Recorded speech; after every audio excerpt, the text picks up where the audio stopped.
mechanical engineering. Number 2, Jamilu Samuel Esquire against Seidu Abubakar and 2 others complain on the following acts of some person against our client.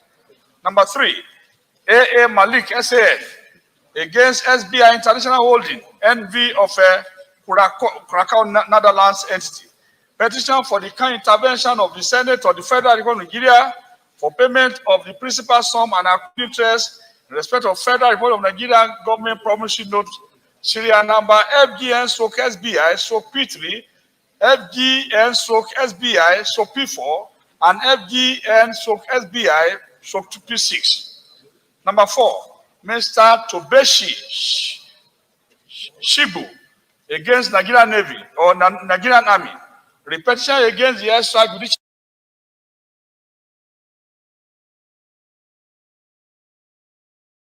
against the Department of Chieftaincy Affairs, Governor's Office, Consular State. Explicit seal of approval for critical human rights abuses, manipulating and falsifying vital documents, fraudulent practices, and underhand dealings that had come to define the Department of Chieftaincy Affairs.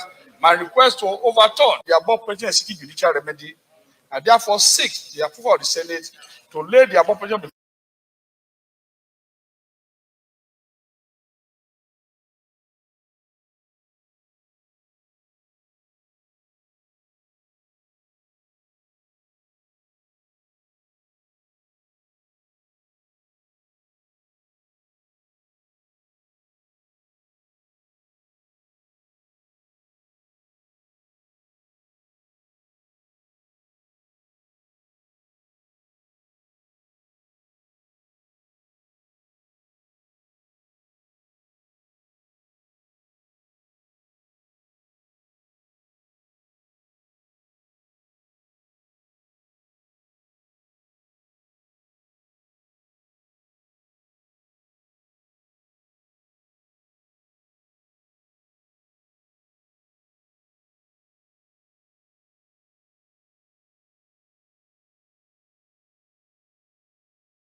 To report back within 4 weeks. Any more petitions? Senate before commencement of the day's sitting, and that the President of the Senate shall refuse to allow the claim unless he is satisfied that the matter is definite and urgent. If the claim is allowed by Mr. President of the Senate, and that the leave of the Senate is given by at least 1/5 of all the senators. The minority leader, if you are looking for a seat, we're not going to keep you at the back. We'll give you a front seat.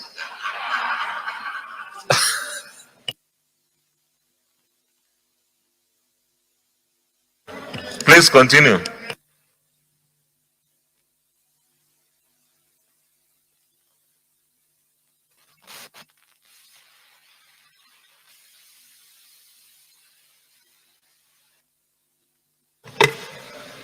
by at least 1/5 of all the senators, the matter shall stand over till the next legislative day. So, not more than one such motion may be made in the same sitting. So, I'm trying to bring a motion concerning what happened on Friday, between Friday and Saturday, where we lost about 21 security officers in the Sokoto East. That is in a town called Gangara in Sabon Benin. During this period, 15 soldiers were killed in cold blood. Mobile police were also killed, and the 3 civil defense forces were killed. Of course, some of them were able to run away to the neighboring Niger Republic. That's the detail. Allow me. Let's get the endorsement of our colleagues. Then you do the something. I think we have listened to our colleague Senator Ibrahim Gobir. He wants the Senate to give him the opportunity to present a motion the next legislative day, that is tomorrow, on the matter he just gave us a summary of his request. Say aye. Those against any the ayes have it. So you present your motion tomorrow.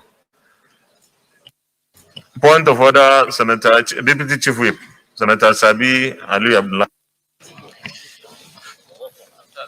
Thank you, Mr. President. I am Aliu Sabi Abdullahi.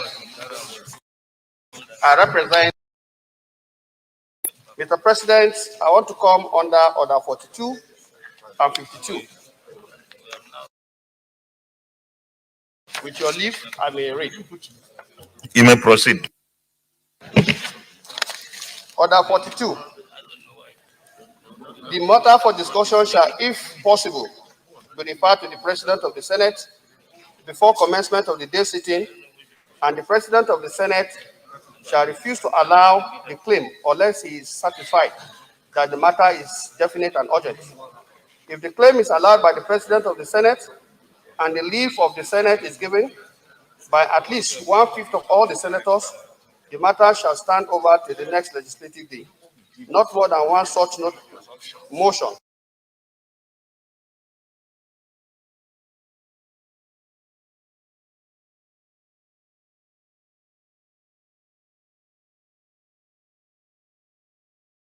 may be made at the same sitting. Order 52.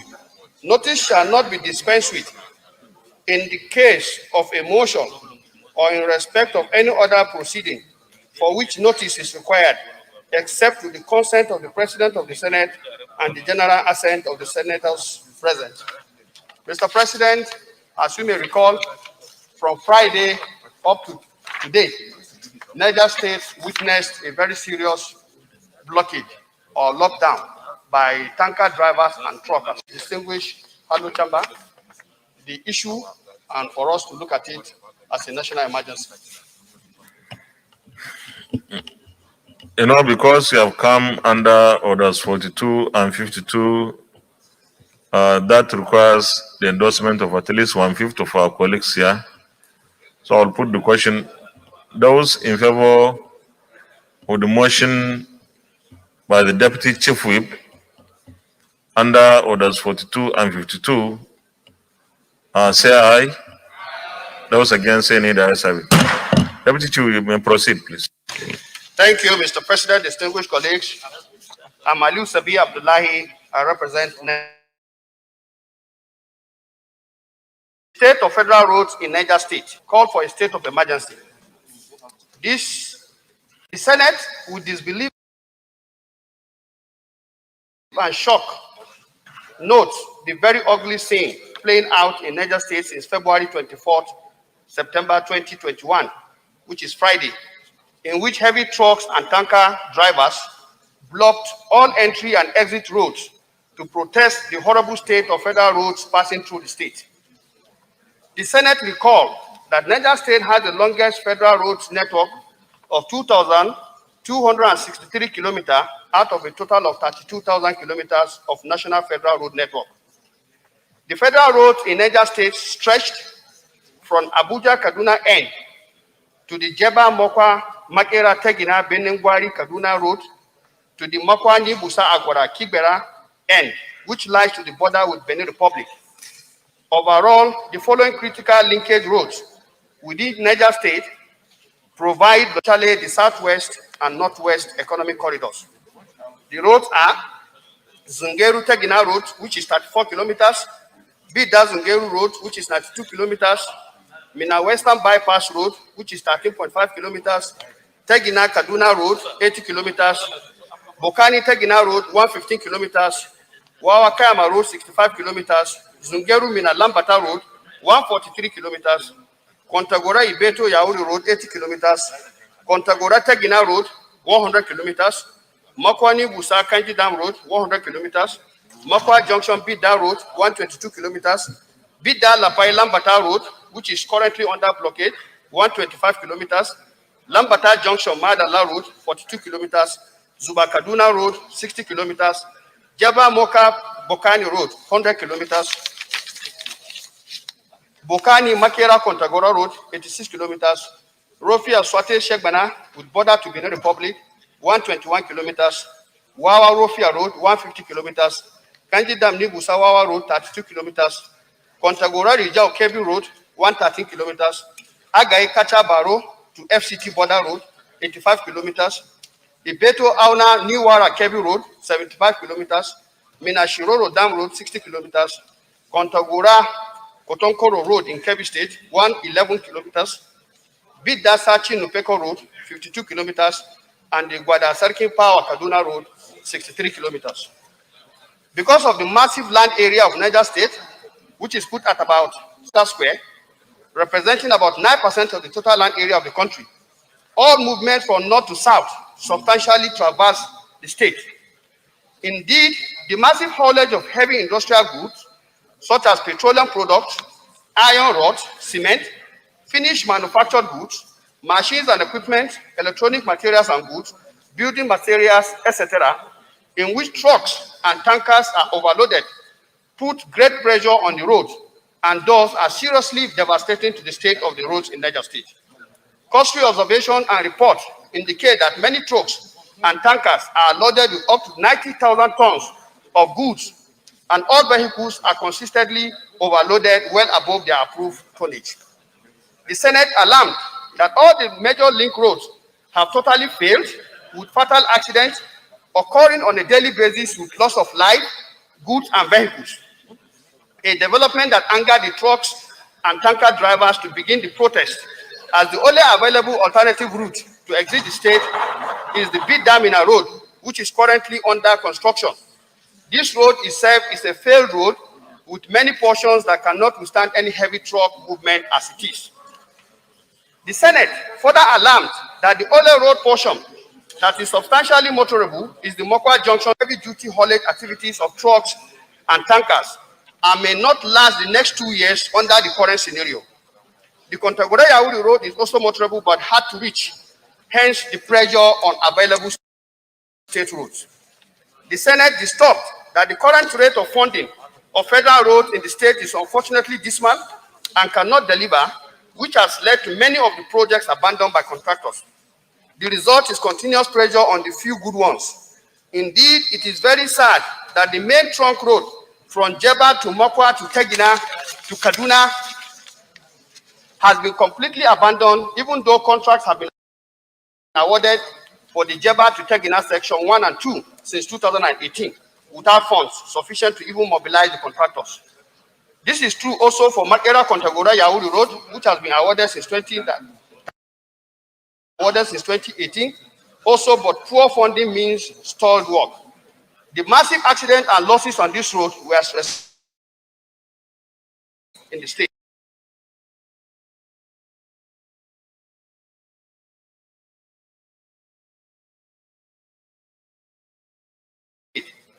The Senate agrees that the new ways for infrastructure in Nigeria must be seriously considered, while also strengthening enforcement in the issue of excess weight load by trucks and tankers, considering that over 90% of haulage of heavy goods are by road transport, pending when the ongoing train project are delivered to ease the pressure.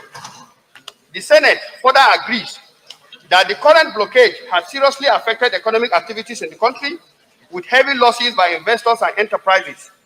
It is therefore important that urgent and emergency measures are put in place to forestall further occurrences, while also considering a legislative roundtable on the state of transport infrastructure and institutional strengthening to support the economic diversification efforts and growth of the Nigerian economy.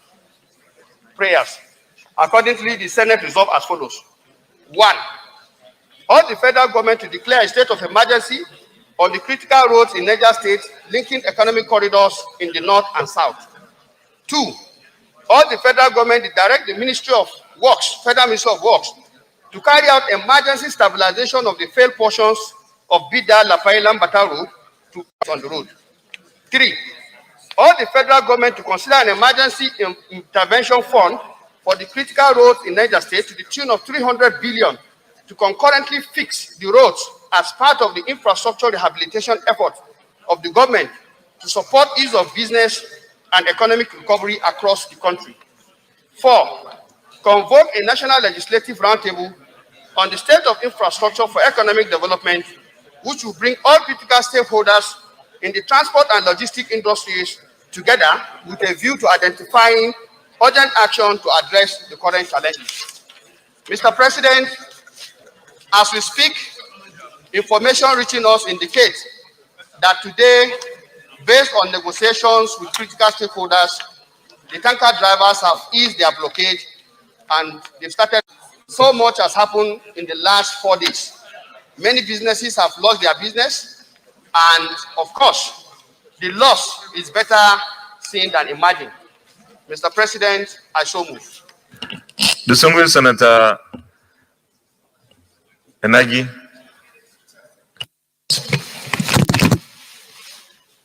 Thank you, Mr. President. My name is Senator Bima Muhammad Njenje. I represent the people of Niger South from Niger State.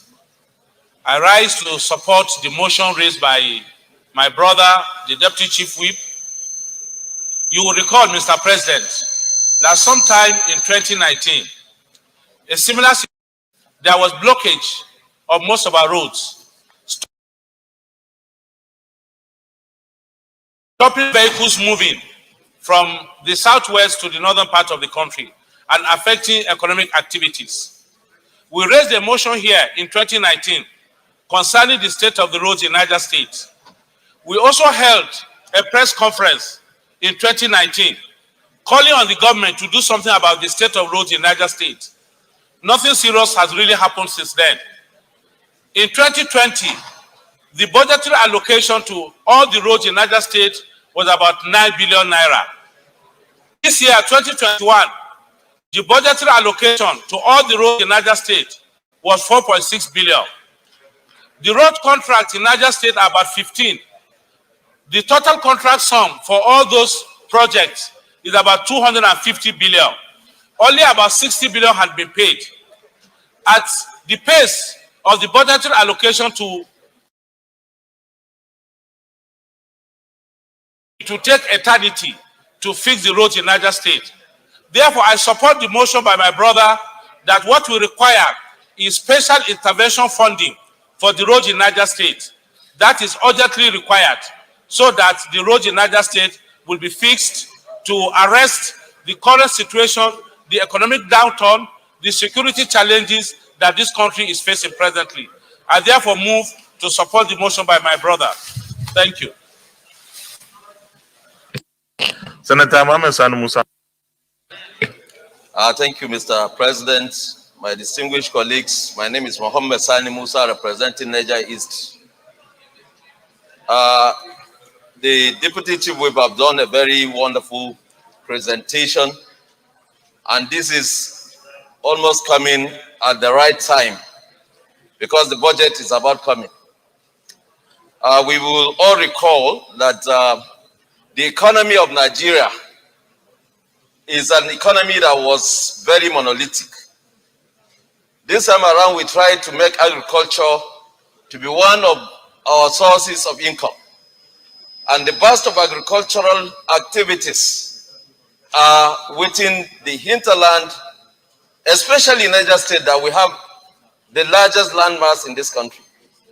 Anytime we talked about construction or infrastructure, some of the lousy excuses we have is that we have two presidents that come from that state.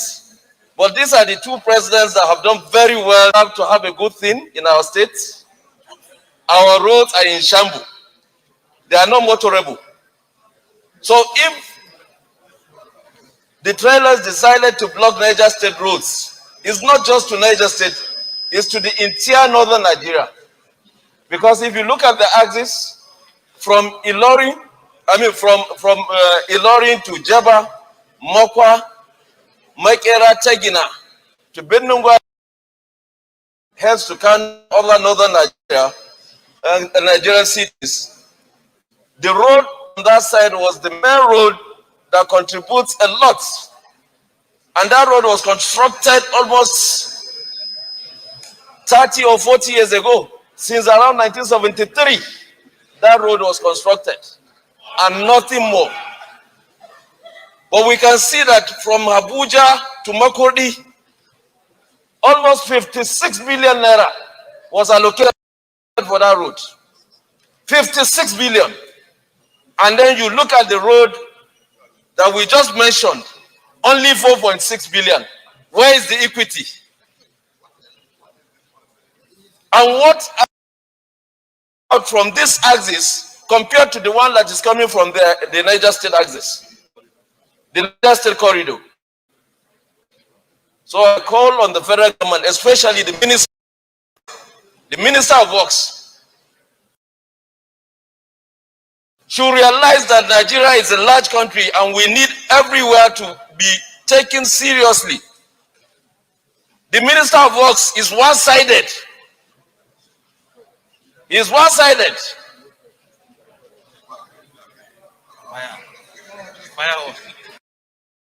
It's equal opportunity for every sector. Every sector of this country needs equal opportunity.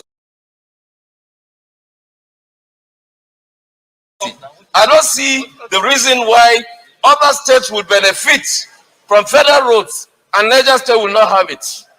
That is unfair. And a budget is coming, and we are going to raise this issue again, and we are going to appeal to the leadership to do the needful. Thank you, Mr. President. Senator Sadiq Suleiman Umar. Thank you, Mr. President. My distinguished colleagues, I am Sadiq Suleiman Umar. I represent the good and decent people of Kwara North. Mr. President, let me express the displeasure of what is going on in Niger State road corridors as elaborated by the Deputy Chief Whip, my own brother, Senator Aliu. Mr. President, my distinguished colleagues, even though this event, the MP Center, was in Niger State, but what happened in the last few days affected every part of this country, especially in my own state. Just like the human circulatory system, any blockage in the veins leads to cardiovascular accidents and possible death. Blocking road network obviously leads to social, economic, and cultural accidents. Mr. President, my distinguished colleagues, what happened in the last few days led to several problems. Pregnant women, children were all blocked for days, living in the most difficult circumstances. Mr. President, my distinguished colleagues, if we that was created by that blockage, we will know that it's an issue that must be taken very seriously. Mr. President, my distinguished colleagues, given the number of roads that has been identified by the motion, these roads were all abandoned. Most of them have been awarded, but they are not being funded. Take, for example, Wawa to Kayama Road. This is a road that has been awarded for over 20-something billion. Until today, hardly 2 billion have been allocated for that road. It therefore means that that road might take decades to be concluded. Like my colleagues have said, this is another budget year. We look forward to proper funding of these road networks so as to stimulate our economy, reduce the suffering for our people. Mr. President, my distinguished colleagues, I therefore support this motion wholeheartedly. Thank you. We'll go to the prayers. Prayer 1. Urge the federal government to declare a state of emergency on the critical roads in Niger State linking economic corridors in the north and south. Those against saying it, Prayer 2. Urge the federal government to direct the Federal Minister of Works to carry out emergency stabilization of the failed portions of Bida Lapai, Lambata Road to ease the current suffering and rate of accidents and loss of goods and investments on the road. Those in favor of prayer 2 say aye. Those against saying it, Prayer 3. Urge the federal government to consider an emergency intervention fund for the critical roads in Niger State to the tune of 300 billion naira to concurrently fix the roads as part of the infrastructure rehabilitation efforts of the government to support ease of business and economic recovery across the country. Those in favor of prayer 3 say aye. Those against any direction. Prayer 4. Convoke a national legislative roundtable on the state of infrastructure for economic development, which will bring all critical stakeholders in the transport and logistics industries together with a view to identifying urgent actions to address the current challenges. Those in favor of this prayer say aye. Those against any direction. Leader of the Senate.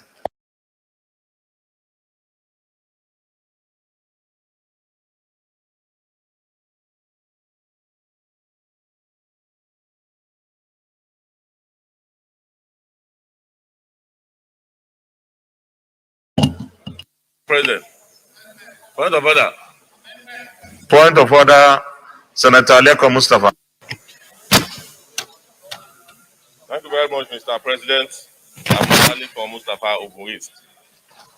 I'm coming under order 42 and 52, Mr. President. With your kind permission, may I return?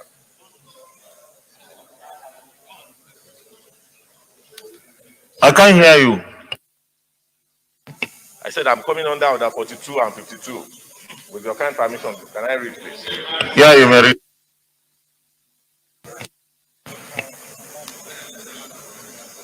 The matter for discussion shall, if possible, be referred to the President of the Senate before commencement of the day's sitting, and the President of the Senate shall refuse to allow the claim unless he is satisfied that the matter is definite and urgent. If the claim is allowed by the President of the Senate and the leave of the Senate is given by at least 1/5 of all the senators, the matter shall stand over till the next legislative day. Not more than one such motion may be made at the same sitting. Let me quickly go to order 52, sir. Notice shall not be dispensed with in the case of a motion or in respect of any other proceeding for which notice is required except with the consent of the President of the Senate and the general assent of the senators present.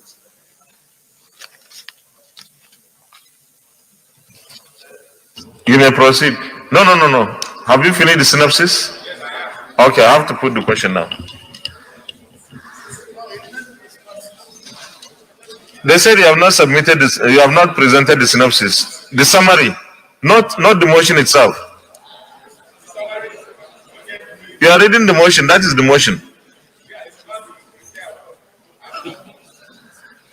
No, you just give a summary of exactly what you want to present. To embark on emergency repairs of roads across the country, sir. Okay, distinguished colleagues, we have listened to our colleague, Senator Aleko Mustafa. He has come under orders 42 and 52, and the subject matter is the rehabilitation of federal roads across the country, which is similar to what we have just listened to about Niger State, state of Niger State roads. Those in favor that we say aye. Those against say nay. The ayes have it. You may present the motion, please. Thank you very much, Mr. President. An urgent need for the Ministry of Works and Housing to embark on emergency repairs of badly damaged roads and bridges affected by heavy downpours recently experienced across the country. The Senate notes that the recent heavy rainfall experienced across the country in the months of August and September has caused severe damages to roads and bridges in different areas of the country. Further notes that no zone or part of the country is spared. From the north to the south, it's a tale of woes. Bridges and culverts have been submerged. Roads have been washed away, and accesses to towns and cities across the region have been cut due to the accessibility of affected roads and bridges. Worried that this existential threat is posing a danger to human safety and causing significant disruption to both economic and social activities. Also worried that motorists are enduring untold hardship and the security of lives and properties of Nigerians are no longer guaranteed. Therefore, deems it very important and necessary as a matter of urgency for the Ministry of Works and Housing to immediately commence emergency repairs of the worst affected roads and bridges nationwide. The Ministry of Finance and Economic Planning and Budget to release funds for emergency repairs to the Federal Ministry of Works and Housing to carry out immediate repairs.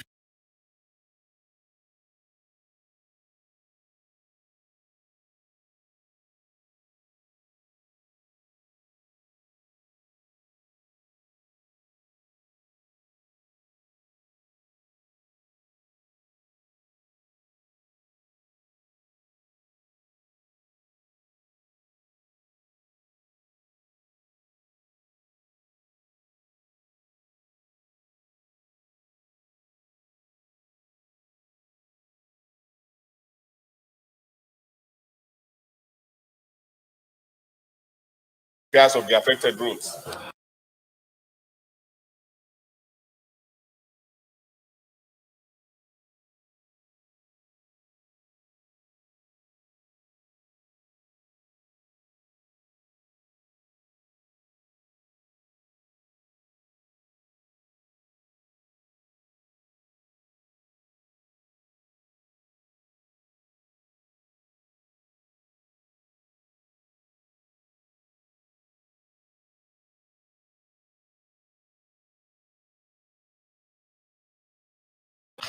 That as a result of heavy downpour of rains, culverts and bridges have been washed away.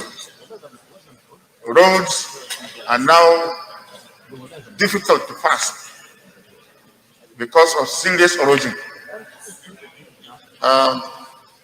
This motion is similar to the one moved by Senator Sabi Abdullahi. The only difference is that for this one covers the whole country, from the north to south.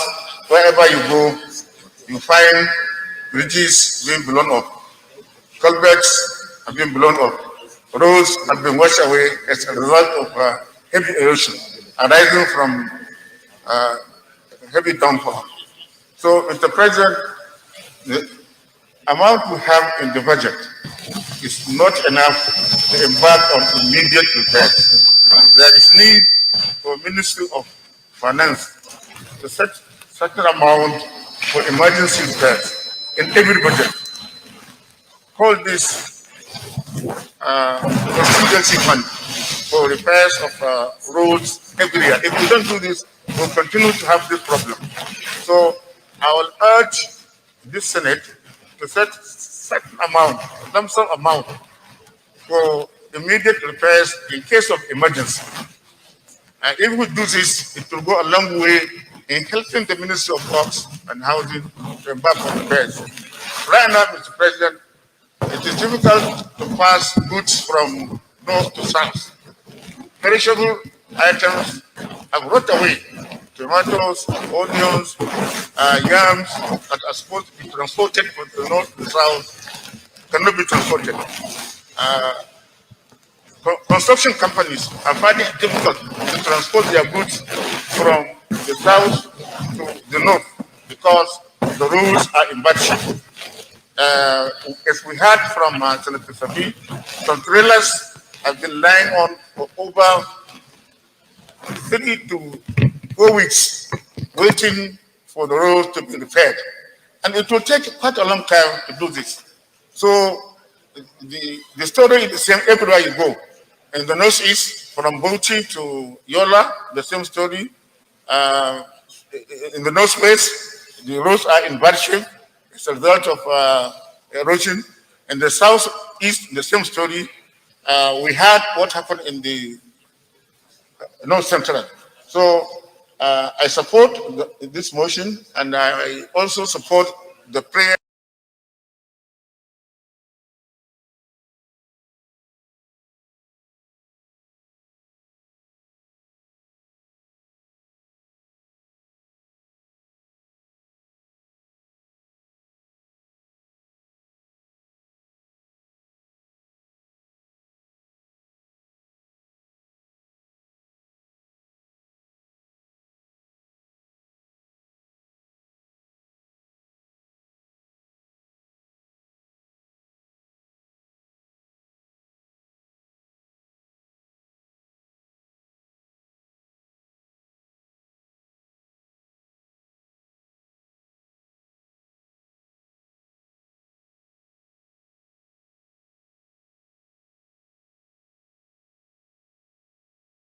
Network is very critical to economic development and emancipation of our people. Taking a look at, not of course, that I think the time has come, and this is appropriate time, Mr. President, for us to emphasize the need for additional funding for rehabilitation and construction of roads across the length and breadth of our nation. Mr. President, when my good friend and colleague raised the issue of the poor state of road in Niger State, particularly, Mr. President, the North Central, which is the birth of our nation. All the roads in my territory, from Kaba to Ilorin today, you have to go through a southwest before you can navigate Ilorin. Now, Mr. President, I had the privilege of carrying out the assignment you gave to me to represent you in Okene. Mr. President, by the time I came back from Okene to Lokoja, I couldn't proceed to Abuja. I had to go to the mechanic workshop. Just from Okene to Lokoja, the road is very unmotorable. And you dare not travel at night there because criminals take the advantage of the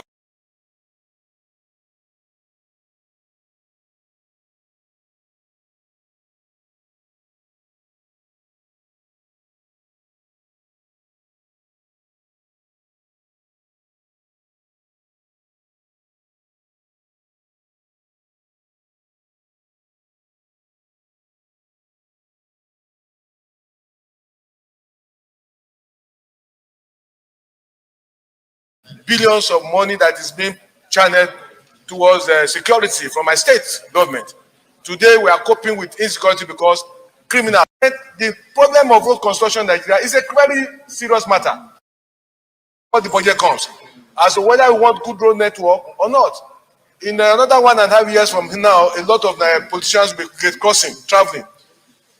Criminals will take advantage of the poor state of road. Not to talk of the farmers who cannot move freely.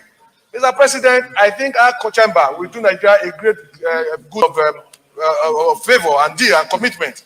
If before the budget comes, Mr. President, you let us sit down and look at how we fund roads in Nigeria. Roads are critical for goods and services and emancipation and movement of people. Once you do not have a good road, the economy will be stagnant. The economy will easily collapse. Mr. President, I think this motion is a motion that all of us will support. Across the length and breadth of our nation today, many of the roads are bad, not because they were not constructed well, but today there's economic climate change. We have more downpour now, the rains are more heavier than before. So I think I want to submit, Mr. President. The solution is very simple. Mr. President, like it's done in some advanced nations, where you have heavy downpour, you can do concrete road. And we have iron and steel complex, Ajakuta. If we allow iron and steel complex to produce, it will be cheaper to get a rod, iron for construction. And we have cement factory. We have a Dangote factory. We have many cement companies in Nigeria. Let us look at the possibility of jettisoning this asphalt road construction. Let us go into cement and concrete and iron. This is what is done in the southern part of America. Let us use the resources we have to liberate ourselves from the problem of road to a problem in Nigeria. I so submit, Mr. President. Distinguished Senator Kabir Barkia, Katana Central. Thank you, Mr. President. Distinguished colleagues, I'm Senator Engineer Kabir Barkia, Katana Central. Let me first of all commend the mover of the motions, both from Niger State and also from Ogun State. Mr. President, I have this to add that, of course, not only in Niger State or maybe Ogun that the Nigerian roads are bad. I can say almost all over the roads are good. So, Mr. President, this is a critical, sector. We have to look into it. I think I saw a bill for Federal Road Authority and also Federal Road Fund. Of course, this bill has been lingering for almost, I can say, 25 years. There was agitation for this Federal Road Authority. A Federal Road Authority, it will be authority under which all the roads construction, reconstruction, rehabilitation, and maintenance will be under that authority. And also,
Bridges nationwide.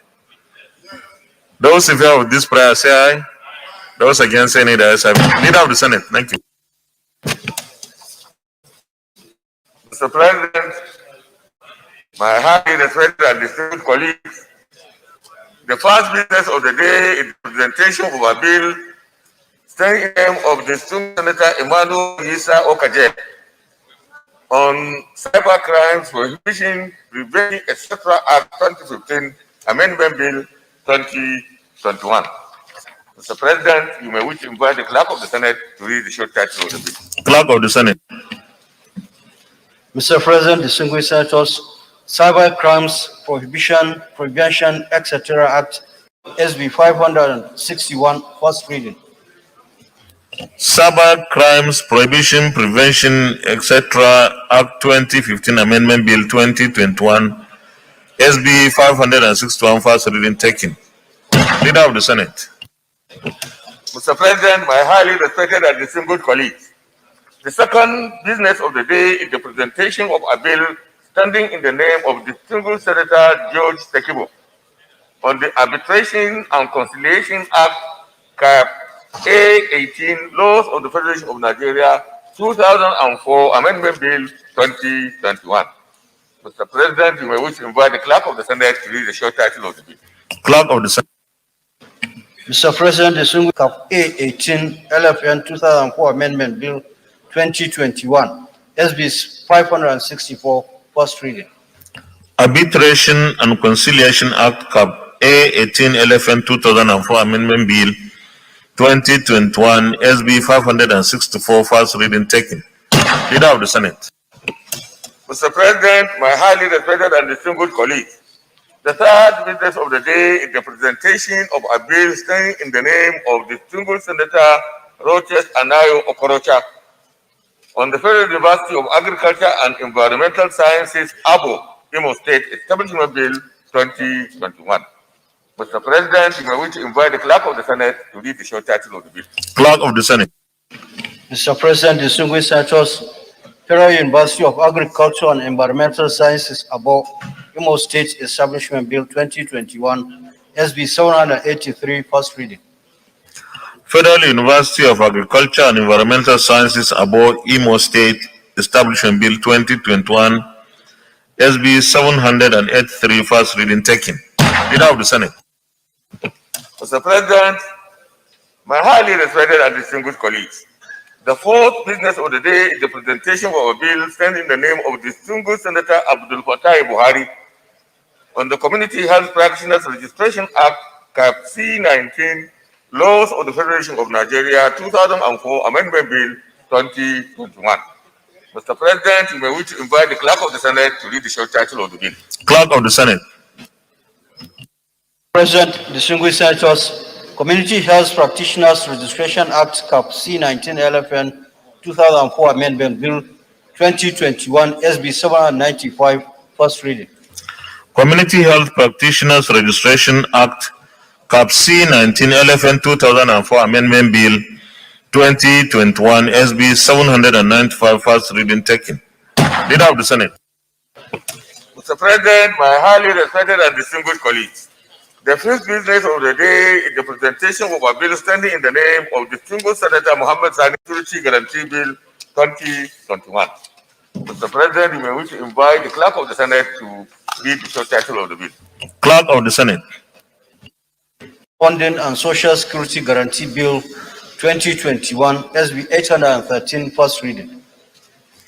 Self-Employment Funding and Social Security Guarantee Bill 2021, SB 813, first reading taken.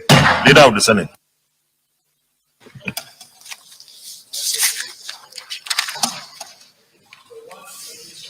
Mr. President, my highly respected and distinguished colleagues, the first order of the day is the presentation and consideration of the report of the Committee on Health, that is secondary and tertiary, on the Federal Medical Center Owo to Edda Establishment, etc. Bill 2021. Distinguished senators will recall that the bill was referred to the committee on Wednesday, 2nd December 2020. Mr. President, you may wish to invite distinguished Senator Ibrahim Yahya Oloregbe, Chairman of the committee, to move the motion for the presentation and consideration of the report. Distinguished Senator Ibrahim Yahya Oloregbe. Thank you, Mr. President, distinguished colleagues. My name is Ibrahim Yahya Oloregbe. I represent Kwara Central Senatorial District. I rise to move that the Senate will receive and consider the report of the Committee on Health, Secondary and Tertiary on the Federal Medical Center Utueda Establishment Bill 2021, SB 295. I so move, Mr. President. I need a seconder. Distinguished Senator Degi Bio Barakuma. Amaranyo.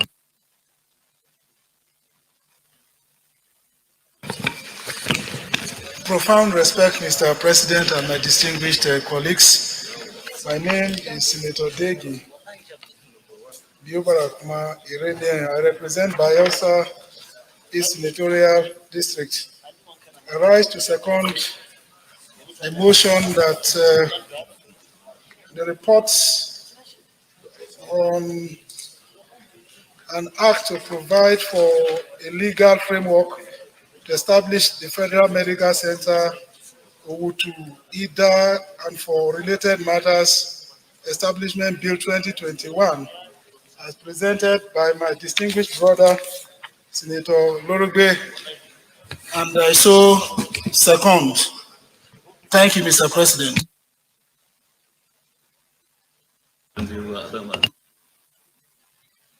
Do receive and consider the report of the Committee on Health. Say aye.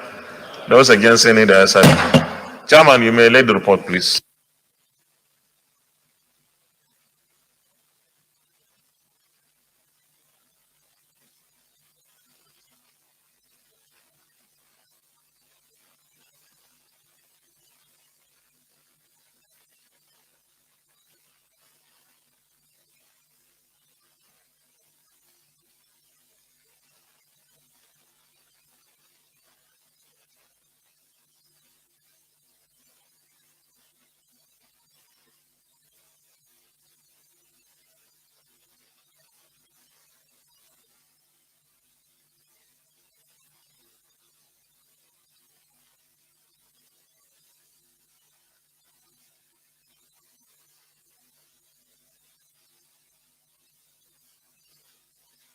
You may present the report now. Thank you, Mr. President.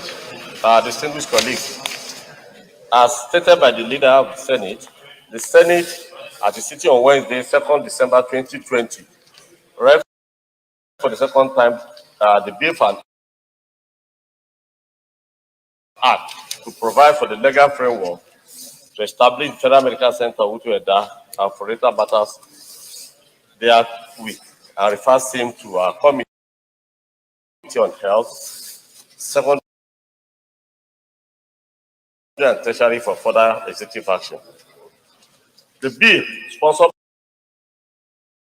Federal Medical Center, thereby acquiring no financial obligation to the federal government as a result of the upgrade.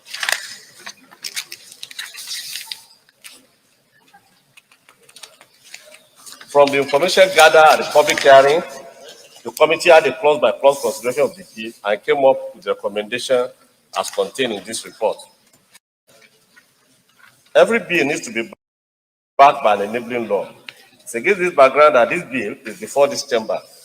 The establishment of the Federal Medical Center in Owutu-Eda is informed by the need to bridge the existing gap between primary, secondary, and tertiary healthcare delivery in Ebonyi State and Nigeria as a whole. There is the need to bring tertiary care closer to the people, which bill seeks to achieve.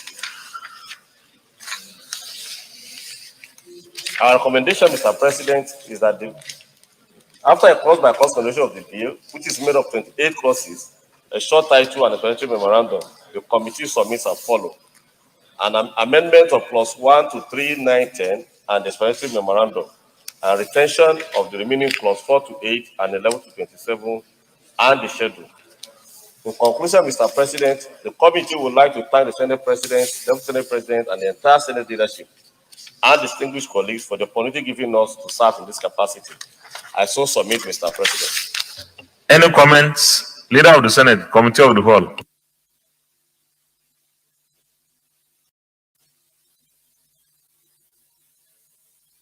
Committee of the Whole. Mr. President, I rise to a motion for the Senate to resolve into the Committee of the Whole to consider this report. I so move. Minority Leader.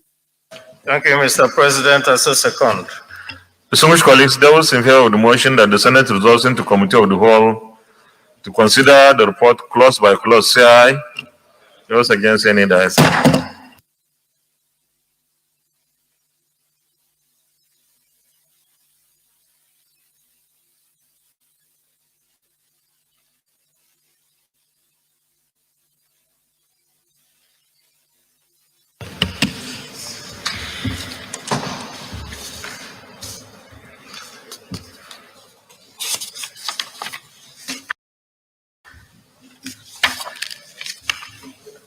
Distinguished colleagues, this bill has 28 clauses. Those Those in favor that clauses 1 and 2 stand part of the bill say aye. Those against say nay, the ayes have it. Clause 3 is on page 2. Membership of the board. Clause 4, tenure of office. Those in favor that clauses 3 and 4 stand part of the bill say aye. Those against say nay, the ayes have it. Clause 5, cessation of membership.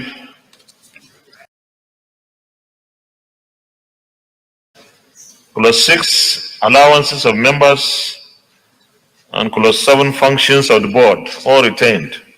Those in favor that those clauses stand part of the bill say aye. Those against say nay, the ayes have it. Clause 8, powers of the board. Clause 9, medical director of the medical center. And clause 10, appointment of directors. Those in favor that clauses 8, 9, and 10 stand part of the bill say aye. Those against say nay, the ayes have it. Clause 11, service in the medical center. Clause 12, establishment of the medical advisory committee. And clause 13, fund of the medical center. Those in favor that clauses 11, 12, and 13 stand part of the bill say aye. Those against say nay, the ayes have it. Clause 14, expenditure of the medical center. Clause 15, power to accept gifts. And clause 16, annual estimates and expenditure. Those in favor that clauses 14, 15, and 16 stand part of the bill say aye. Those against say nay, the ayes have it. Clause 17, annual report. Clause 18, power to borrow. Clause 19, exemption from tax. Those in favor that clauses 17, 18, and 19 stand part of the bill say aye. Those against say nay, the ayes have it. Clause 20, exemption from custom duties. Clause 22, Clause 22, removal and discipline of clinical, administrative, and technical staff. Those in favor that clauses 20, 21, and 22 stand part of the bill say aye. Those against say nay, the ayes have it. Clause 23, discipline of senior staff. Clause 24, regulations. Clause 25, power to give directives. Those in favor that those clauses stand part of the bill say aye. Those against say nay, the ayes have it.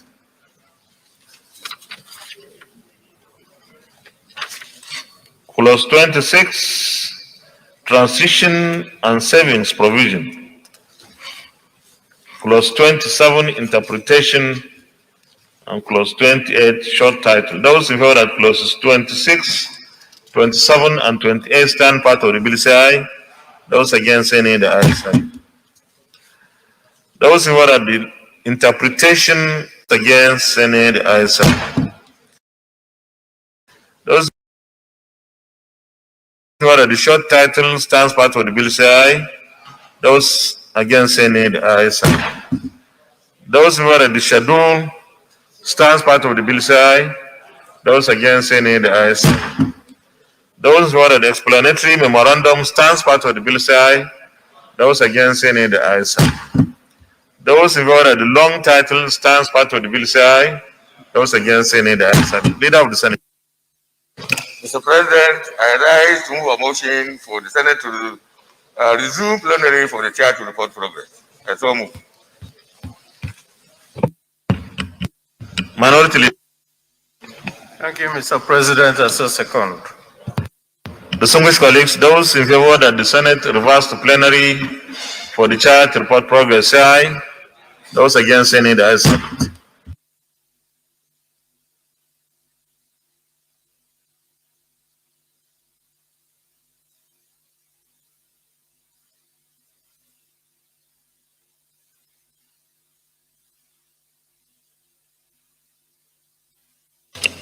The Senate, in the Committee of the Whole, considered the report of the Committee on Health on the Federal Medical Center Uhutu EDDA Establishment Bill 2021 and approved as follows.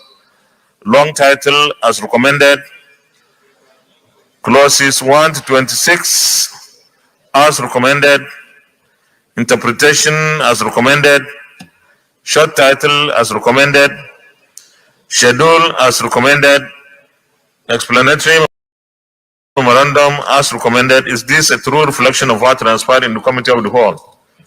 Thank you. Leader of the Senate. Mr. President, I rise with a motion that this bill be read the third time. Honorable Leader. Thank you, Mr. President. I so second.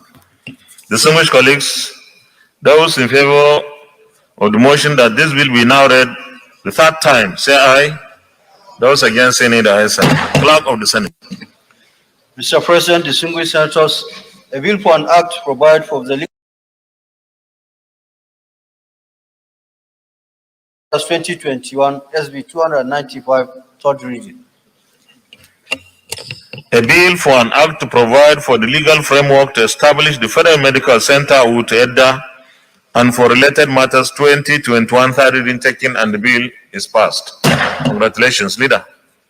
Mr. President, my highly respected and distinguished colleagues, the second order of the day is the second reading of an executive bill standing in my name on the Copyright Act, Cap C-28, Laws of the Federation of Nigeria 2004, Repeal and Reenactment Bill 2021. The distinguished senators will recall that the bill was read the first time in this distinguished chamber on Wednesday, 7th July 2021. Mr. President, with your permission, I move that the bill be read the second time. You may proceed, Leader.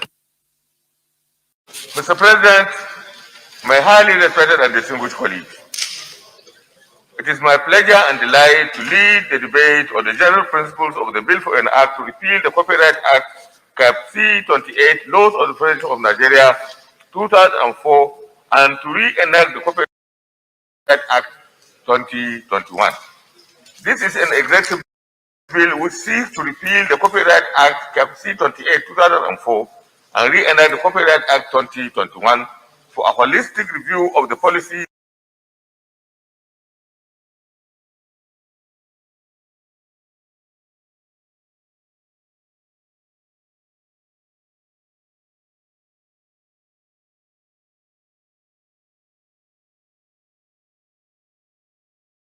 and legal framework for copyright protection in Nigeria. You will recall that the bill was read the first time in this distinguished chamber on Wednesday, 7th July 2021.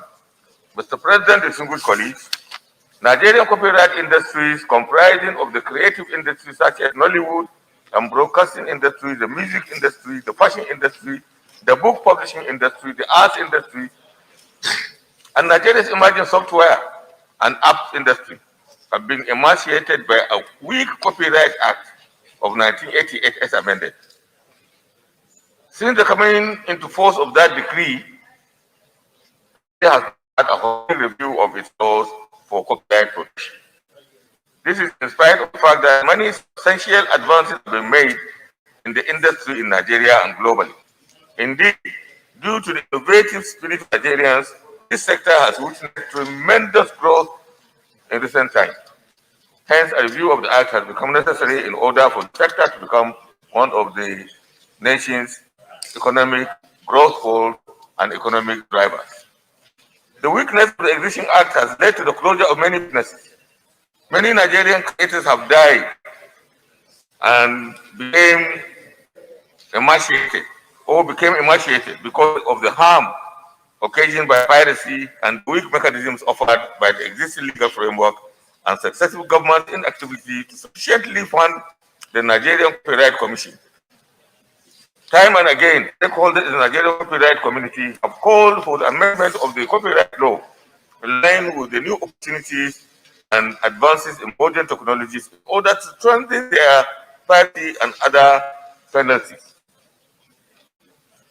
There have been no follow-up action in terms of amendments to the Copyright Act 1988, which was promulgated in 1999, that is more than 22 years ago. More significantly, the emergence of digital technologies revolutionized the creative economy, thus protecting a dissemination of economic work rotation beyond national boundaries. Section 16, subsection 1A of the Constitution of the Federal Republic of Nigeria, as amended, enjoins the government to promote national prosperity and an efficient, dynamic, and self-reliant economy. But this can only be done if adequate and appropriate legislative instruments are put in place. This bill, therefore, seeks to bring the Copyright Act in tandem with the current realities.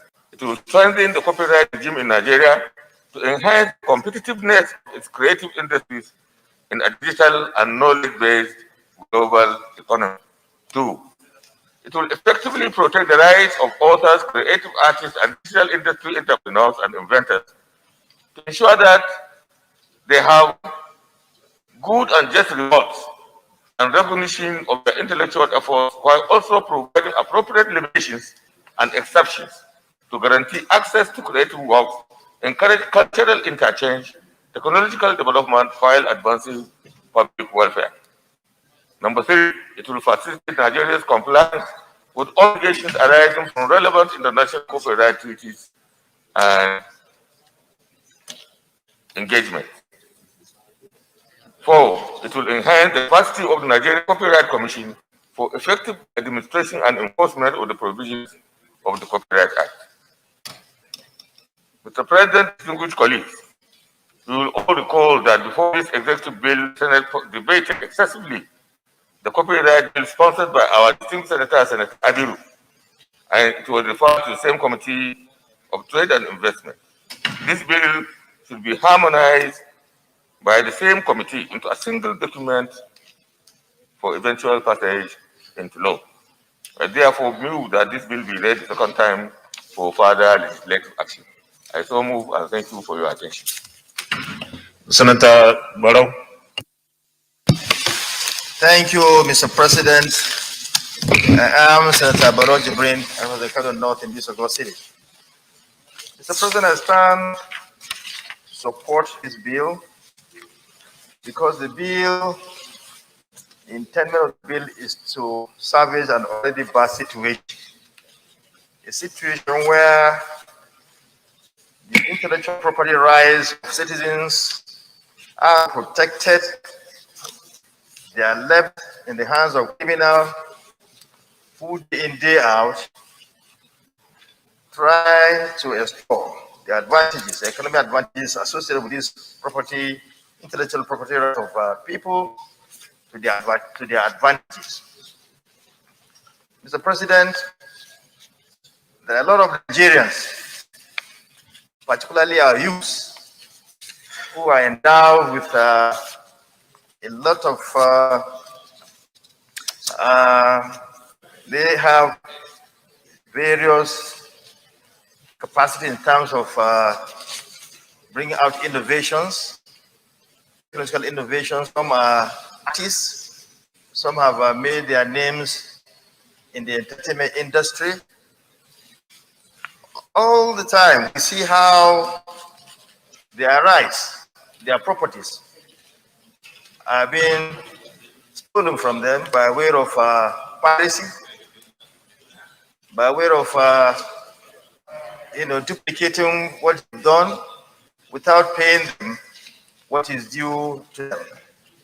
I think this bill go a long way to survey the situation by strengthening the law that will protect the rights in this regard.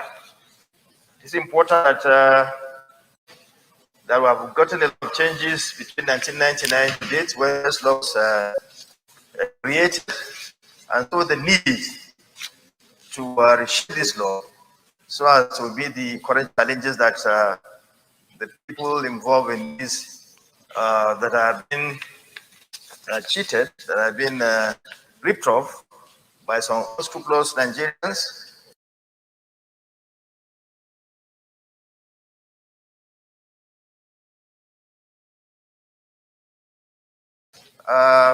Will find a way to protect their rights. So I think the bill is out and it needs the support of all and sundry.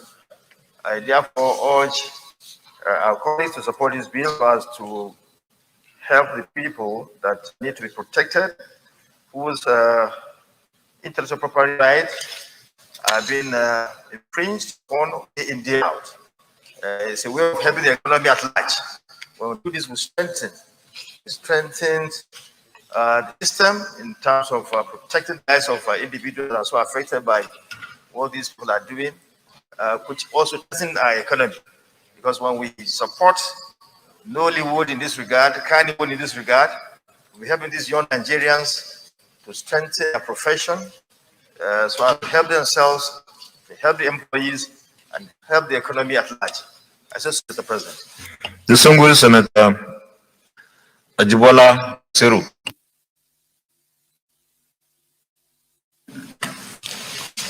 Thank you, Mr. President. I'm Dr. Surajuddin Ajibola Bashiru, representing Osun Central Senatorial District. Mr. President, distinguished senators of the Federal Republic, I rise to give support for second reading of this very important bill. Our copyright is an important property right, particularly among the genus of what is called intellectual property rights. The extant regime is not only old, is obsolete and totally incapable of protecting the copyright that it actually said to do. And I also say that the potentials in terms of economic benefits, not only to individual creators of the intellectual property, but also to the Nigerian economy, not be overemphasized.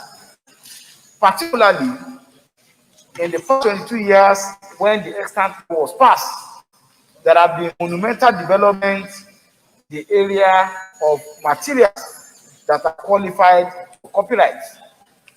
In this period too, we've also seen a situation whereby the administration of copyright in Nigeria has become just a matter that is the status book, lame duck, and incapable of ensuring effective protection of copyright.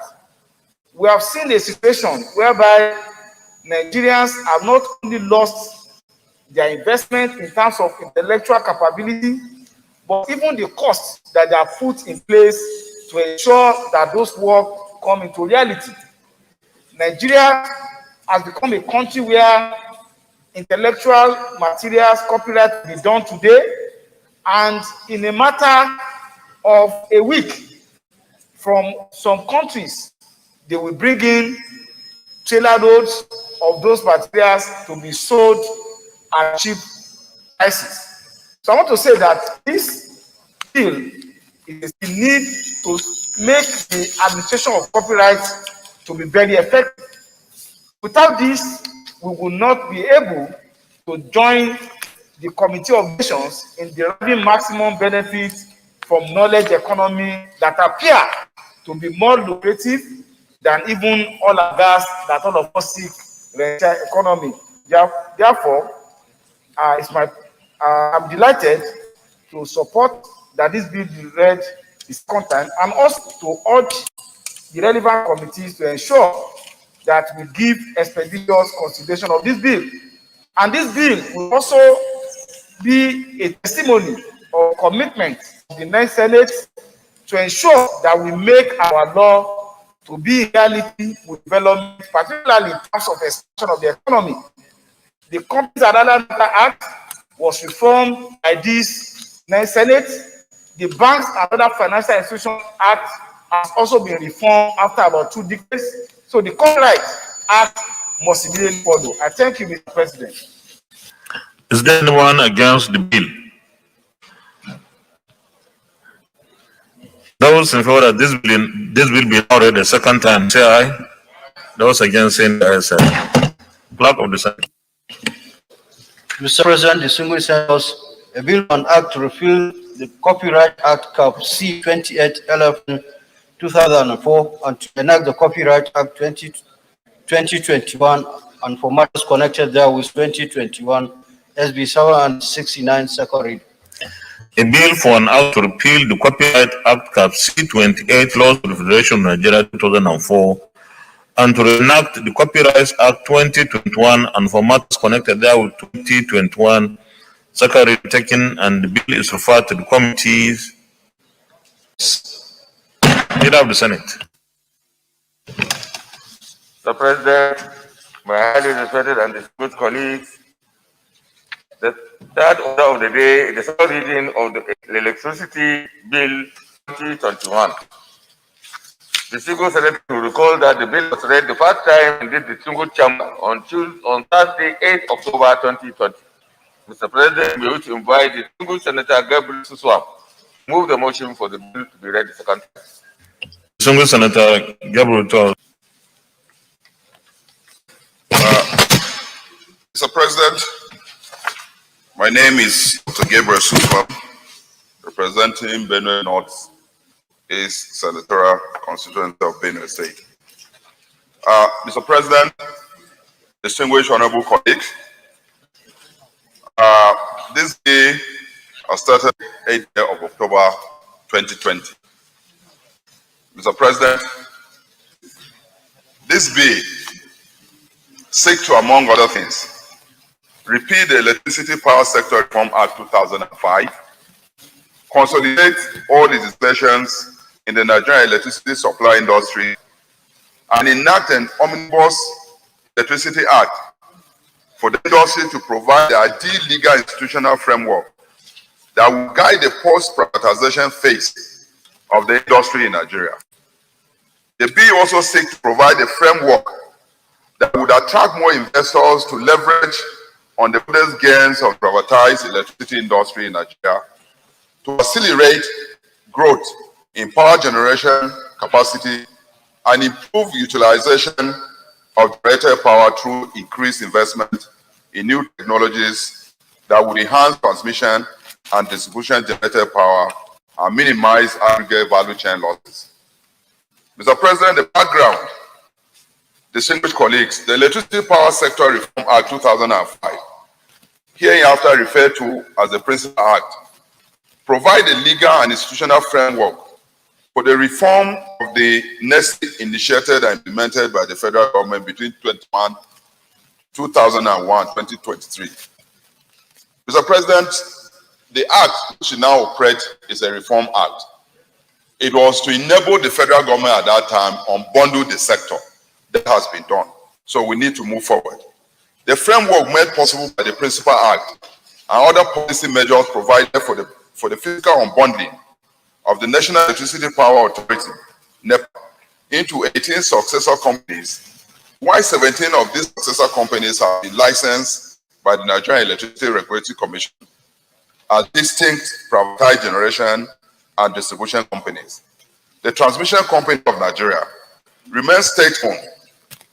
Furthermore, 3 agencies have been established, namely the Nigerian Electricity Regulatory Commission, which is the apex regulator for the NESI, the Nigerian Electricity Management Service, NEMSA, to carry out the functions of enforcement of technical standards and regulation, including testing, certification, inspections of electrical installations to ensure safety, and the Rural Electrification Agency, REA, responsible for coordination and implementation for the establishment of a bulk trader, the Nigerian Electricity Bulk Trading PLC, and the Nigerian Electricity Liability Management Company, NEMCO, to assume responsibility for all the liabilities that were inherited from NEPA to PCN. Mr. President, because it's bulk, I will just appreciate it. The President, distinguished colleagues, in spite of the modest milestone recorded in the Nigerian power sector through the reform exercise, the sector has not been able to meet the target of making electricity available to 75% rural and urban population by 2020, as envisaged in the National Electricity Power Policy. This is because the sector is currently plagued by a number of challenges, some of which are operational constraints, that emerged after the privatization exercise, while others will be attributed to the gaps inherent in the extant statutory framework, which we now operate. With respect to the operational constraint, the privatized power sector in Nigeria is facing a myriad of post-privatization challenges, including the absence and metering of consumers, limited access to funds for investment, high level of aggregate technical and commercial losses, poor revenue generation and tariff deficit. All these constraints have received various interventions by the executive and legislative arms of federal government over the years. But these challenges have continued to threaten the viability of successor companies, including their financial capacity to invest in network improvement, guarantee reliable power supply, as envisaged in their respective performance agreement. Apart from the operational constraint confronting the post-privatized power sector in Nigeria, the principal act, which is the extant legal framework for the industry, is fraught with gaps and shortcomings that make it unsuitable for to adequately govern activities of the market operator and market participant in the post-privatized phase of the industry. For instance, Part 1 of the Principal Act, comprising sections 1 to 24, and several other provisions of the Principal Act, have been exhaustively applied for the reform exercise and therefore redundant. Mr. President, about 30 sections of the extant law which are now operate are totally invalid and redundant. So there is an absolute need for us to come up with a new electricity act. Similarly, there is a need to consolidate all the legislation in the power sector into one electricity statute in order to align regulatory responsibilities and ensure clarity of statutory roles, ease of compliance with regulatory requirements for operators. Most of these challenges highlighted above have, amongst others, are not unknown to my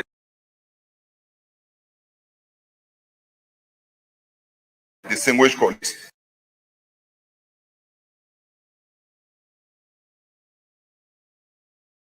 The Senate had on several occasions debated on motions and passed resolutions towards addressing some of these challenges. It is noteworthy that while many Nigerians have proud the modest milestones recorded by Nigeria during the reform phase of the power sector, there are many others who, on account of the current challenges facing the power sector, have questioned the rationale for the privatization of the power sector. Such mixed reactions are not unexpected for an industry in transition. What is, however, required at this point, distinguished colleague, is an ideal legal framework that will stimulate the deployment of relevant regulatory and policy measures that will accelerate growth in power generation capacity, improved utilization of generated power through increased investment in new technologies that would enhance transmission and distribution of generated power. This, among other objectives, are provided under Section 1 of this bill and what the bill is intended to achieve. The structure of the bill, Mr. President. In crafting this bill, extreme care was taken to ensure that all issues that require policy, regulations, and statutory guidance in the Nigerian power sector were properly and comprehensively articulated, and a rigorous process involving industry-wide appraisal process culminating into the draft bill. In terms of the structure, the bill is made up of 213 sections, subdivided into 21 parts and 5 schedules. Mr. President, I move to the next page, and colleagues can read so that I don't bore you.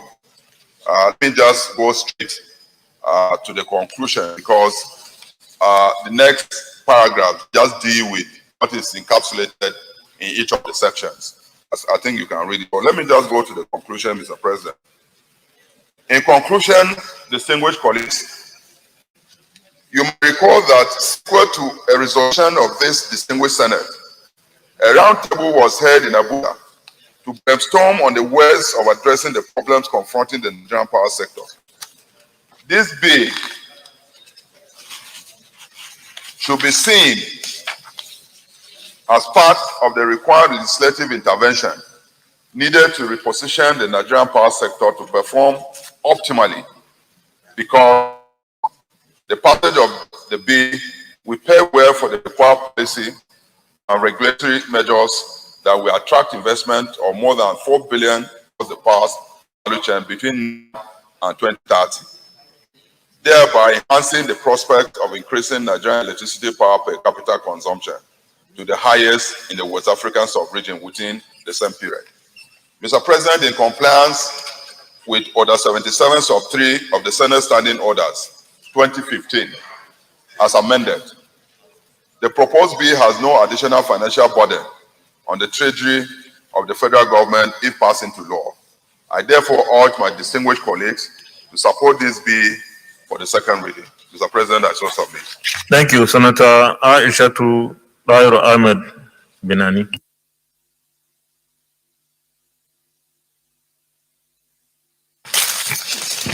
Thank you, Mr. President, my distinguished colleagues. Aishat Dairo Ahmed Binani, representing Adamawa Central.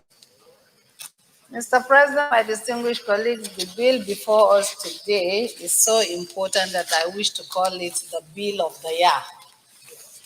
This is so because electricity is so important in the life of a nation and its people, and is one single most important infrastructure that can make a nation to remain backward or underdeveloped, or can make a nation to be most top developed. Unfortunately, in Nigeria, Mr. President, regrettably, that from colonial days to now, electricity supply in our country has continuously remained below our optimal requirement in spite of the huge investment in the sector and the sacrifice by the federal government. We've heard from the lead debate the challenges facing the sector and which is still facing the sector, and the modest intervention by the legislature and the executive arm of the government to solve the pathetic situation. As commendable as those moves are, Mr. President, distinguished colleagues, it is a known fact that we are still not yet there. So I want to believe that this Electricity Bill 2021 will address the post-privatization issue, promote investment in the sector, to increase supply and availability of electricity, and the imperative necessity to consolidate all the disputes of legislature bearing the legal and regulatory framework for generating, transmitting, and distribution of electricity in our country. Having said that, Mr. President, I wish to draw the attention of the promoter of the bill not to be silent on the National Integrated Power Project that was transferred, whose ownership was transferred to the Niger Delta Power Holding Companies, which were supposed to be privatized, and then the proceeds to be used to set up hydroelectricity power plants, so that to increase power output and to also diversify the source of our energy in the country, and also that can reduce our carbon emission, and then the country's carbon credit will now be used for those issues concerned. Mr. President, my distinguished colleagues, like I said earlier on, this is one bill that is supposed to be. I support this bill and I urge all my colleagues to do same. Thank you very much. Senator Chukwuka Utazi, Enugu North. Thank you, Mr. President and distinguished colleagues. May I, on behalf of this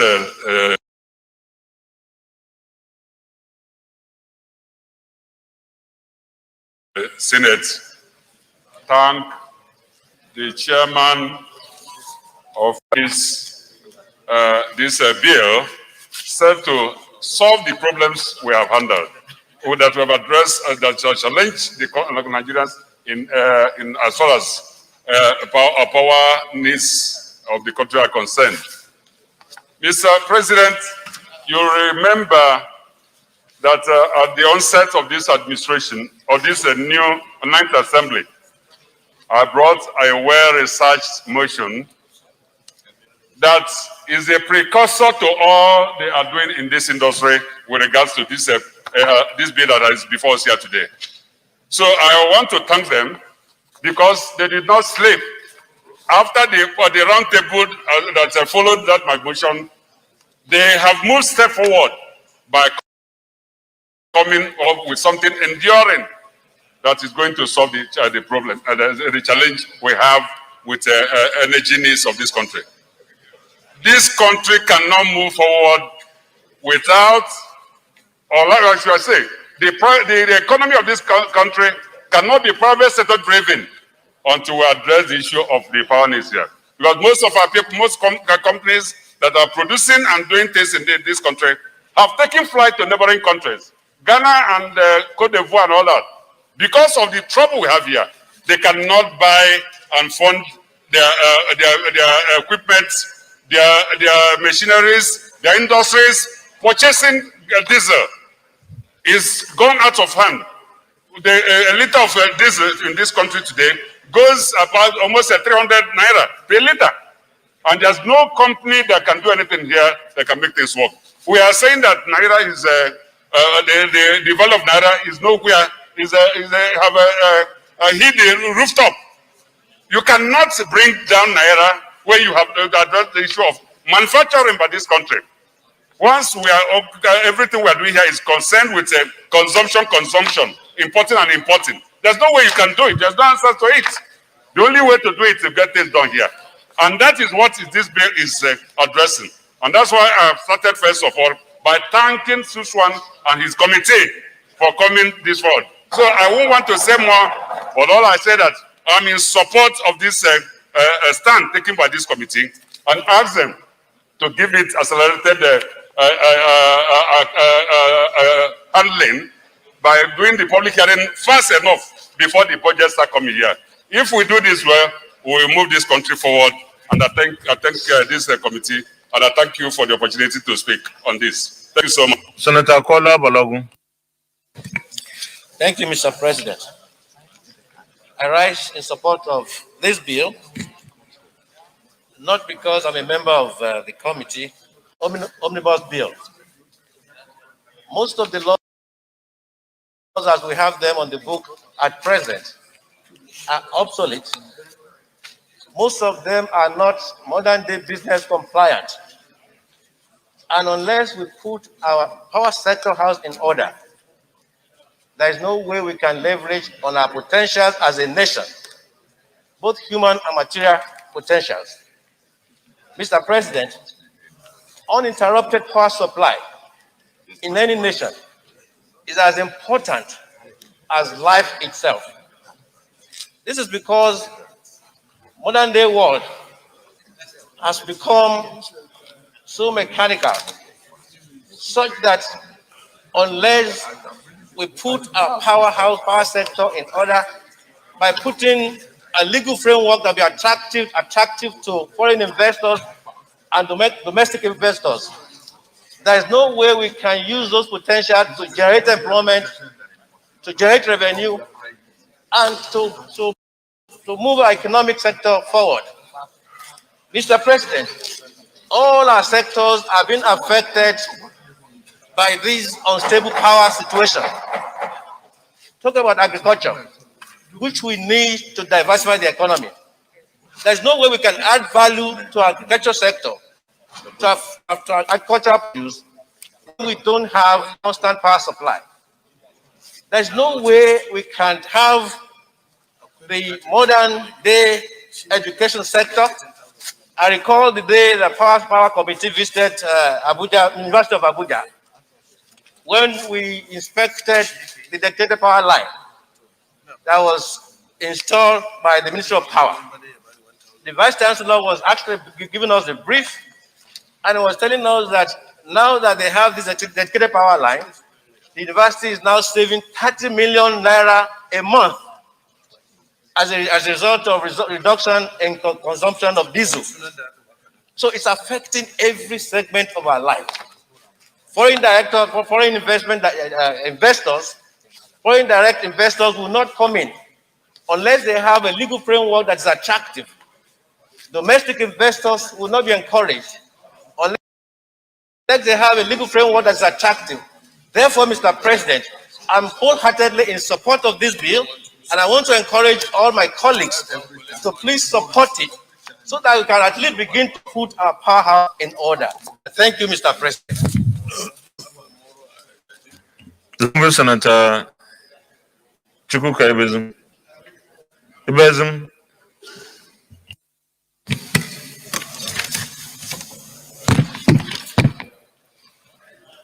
Thank you, Mr. President. I want to lend my voice to yet another opportunity for us as a country to get it right.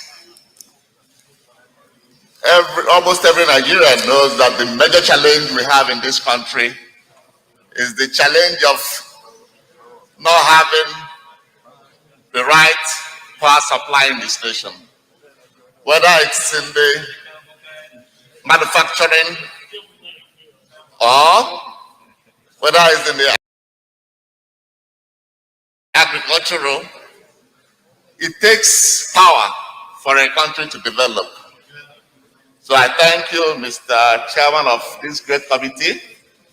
We've gone through part of this bill, but I'm asking that all senators should look in, because once we get it right, most of the challenges we have in the power sector will be laid to rest. The importance of this bill cannot be overemphasized. The bill is very timely. Nigeria is in a crossroad, and the major challenge we have, I believe, as a nation, is to solve this power challenge. I thank you very much. Thank you, Mr. President. I thank you, my support it and move it as fast as possible. Thank you. Senator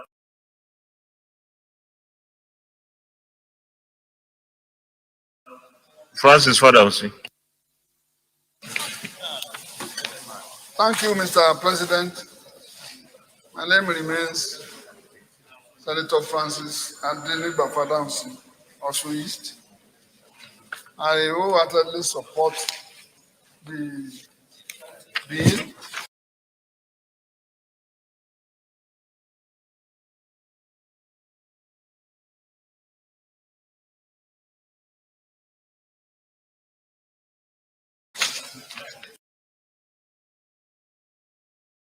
Right from days of inception, because we have been shouting, and God so kind, the chairman and the committee were able to produce this bill.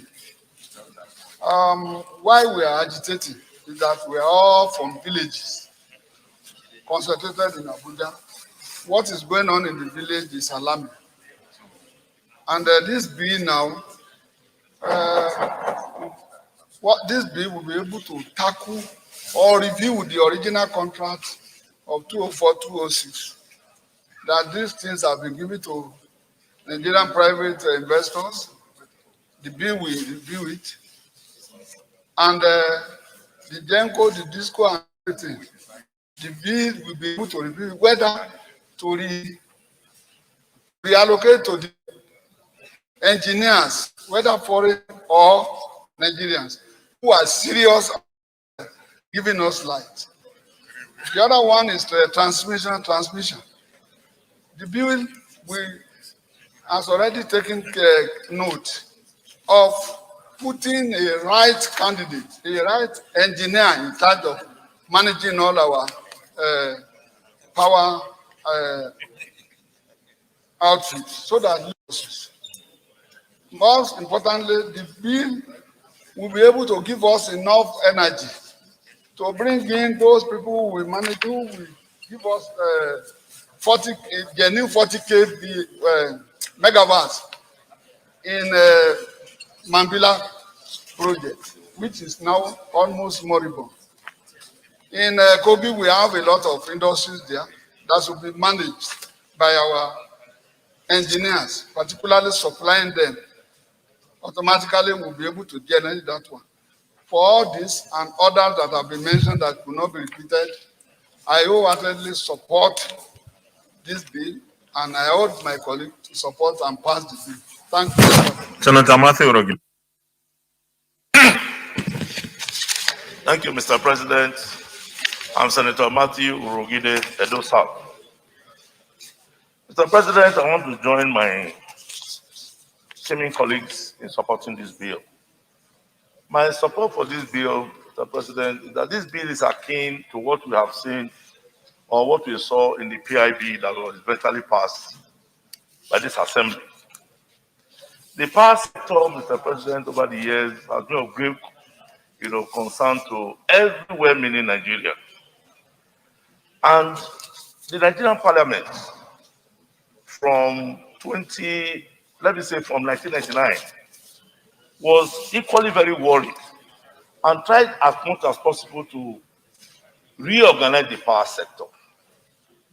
Mr. President, you will recall that the government that was in place in 2012 was the one that made the first roadshow, and then of course got the first external loan of 1 billion to intervene in the power sector. They came up with the gas to power program. That program never worked because we did not have any institutional framework that will control the investment in the power sector. Even though NEPA had been unbundled and all the agencies that were created, particularly agencies that were responsible, for intervention between power generating, bodies, the GENCOs, and the ones that were doing distribution, the DISCOs.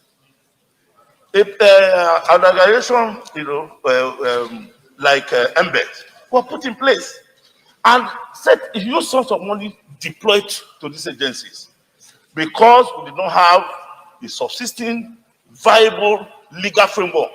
These agencies have not been able to do anything. So, Mr. President, I'm standing up to lend my voice to it that just like we have done in the petroleum sector, the power sector is equally very important.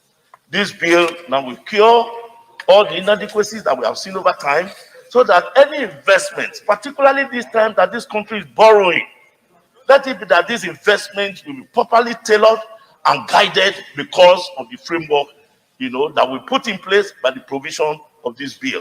When it is passed and assented into law, of course, just like the bill has said, apart from our own investment, local investment, foreign investors too will come in and invest in the power sector in this country. And of course, I think the better for all of us. Thank you, Mr. President. My name is Mohammed Zani Musa from Niger East. I stand to support this bill, and I believe that we will all support it because power is one of the main catalysts of any economic prowess of a country. We take a cue with countries like Malaysia and China. We have a lot of rivers in this country, but the framework is not there. If there is reform in the power sector today, most of our rivers use of them by turning them to hydros, thereby harvesting the water. And from there, we can make small hydros that will produce 10, 15 megawatts, and our problems will be solved. The industrialization will take, more effective way of turning the economy than it is today. If you look at the PIA that we have passed, the petroleum industry bill, acts that were passed, and looked at the energy sector today, you will see that we need reform because some of the turbines that will produce this energy also, investors that will bring their money here we'll also want to see how far has the power sector gone in terms of legislation. So if we do it, I think it will help this country. And the ongoing projects as well. Most of these projects have been abandoned. But if there is this reform, and those that have also acquired these assets will now see that, yes, there is some areas that they can be checked, and serious areas, not unlike what is happening today. So I believe that we need to reform this sector. And there is no better time to do it than now. And I appeal to all my colleagues to see reason to support this bill. Thank you, Mr. President. Senator Ibrahim. Thank you very much, Your Excellency, distinguished colleagues. I would like to use this opportunity to bring in this very important bill. This is because with the current power reform bill we have, there is no way Nigeria can make it like any other nation. Because if you look at it, when we look at the condition under which we are operating, for now, you only have about, maybe, if you look at Nigeria entirely, about 24 watts to use. While in other countries like South Korea, they are having about 2,000 watts to use. So I think there is need to look at some of these issues. If you look at the whole thing, maybe we started in 1958 with all this ECM. And in that, during that period, most of these countries that we are talking about, they had nothing called electricity. But today they are one of the best in terms of production of electricity. But I believe with this bill, that is electricity bill, we will look at a situation whereby we can be able to come up with something that is going to work for this country so that we can have professionals inside who will look at the situation and then follow it to the letter and make sure that at the end of the day, we have everything we want and we have all what it takes to produce electricity in this country. Because the way it is, certainly, we are failing because we are not doing what we are supposed to do. So I therefore support this bill and I hope everybody will support it so that at the end of the day, we will have a speedy passage of this bill.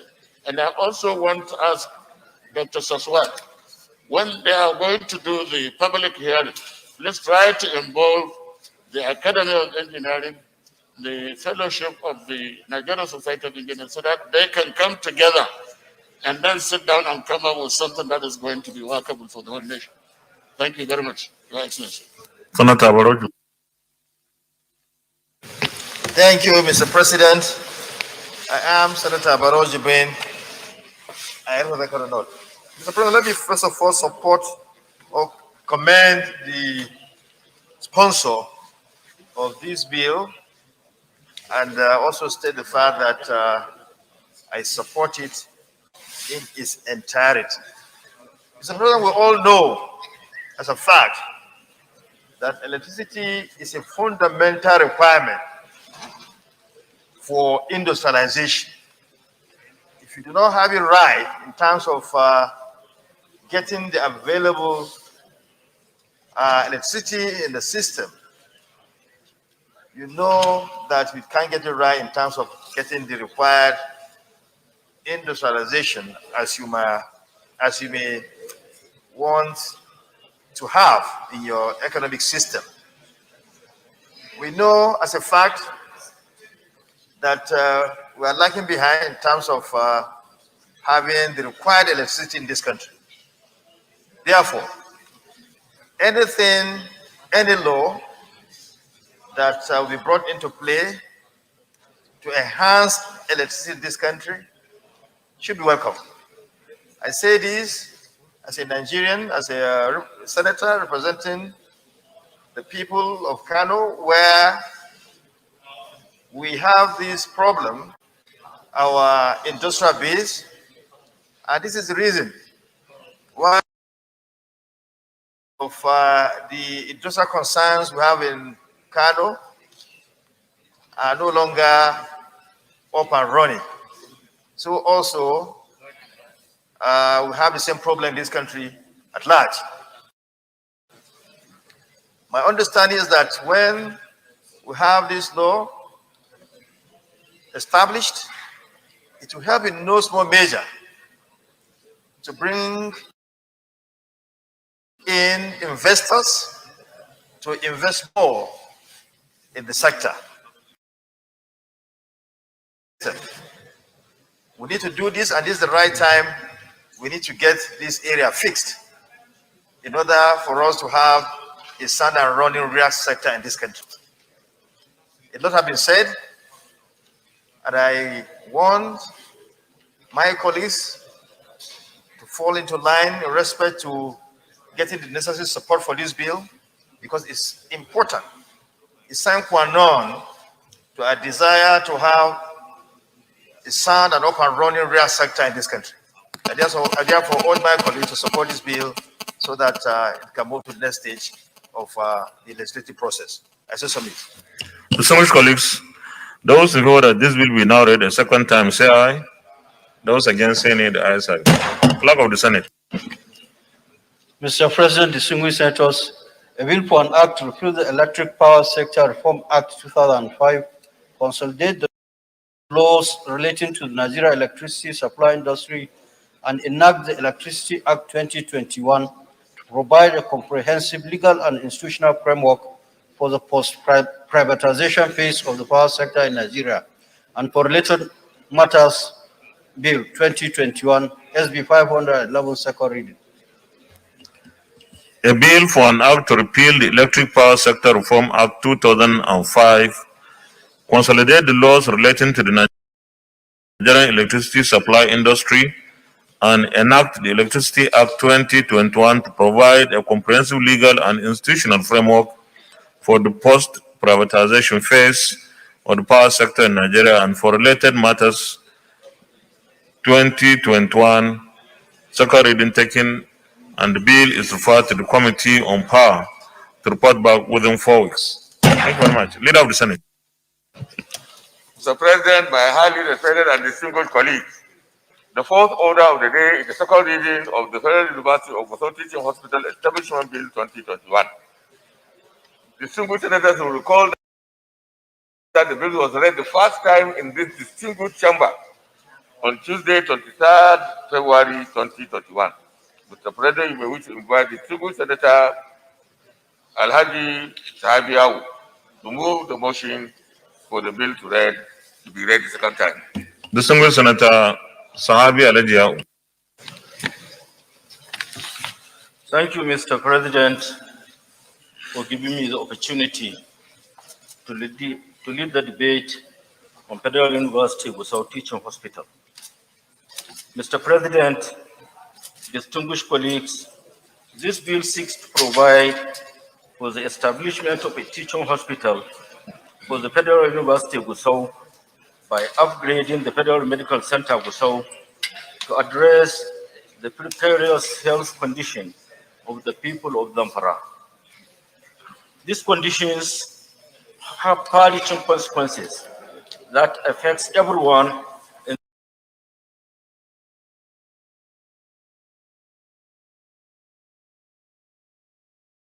the state, young and old, rich and poor, indicating that the Zamfara state is ripe for a teaching hospital.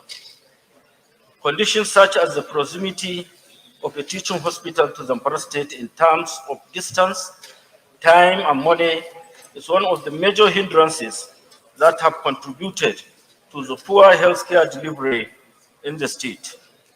Unlike other states where citizens can reach these services within a short distance, many of whom are very low-income earners are compelled to travel long distance to access this healthcare service.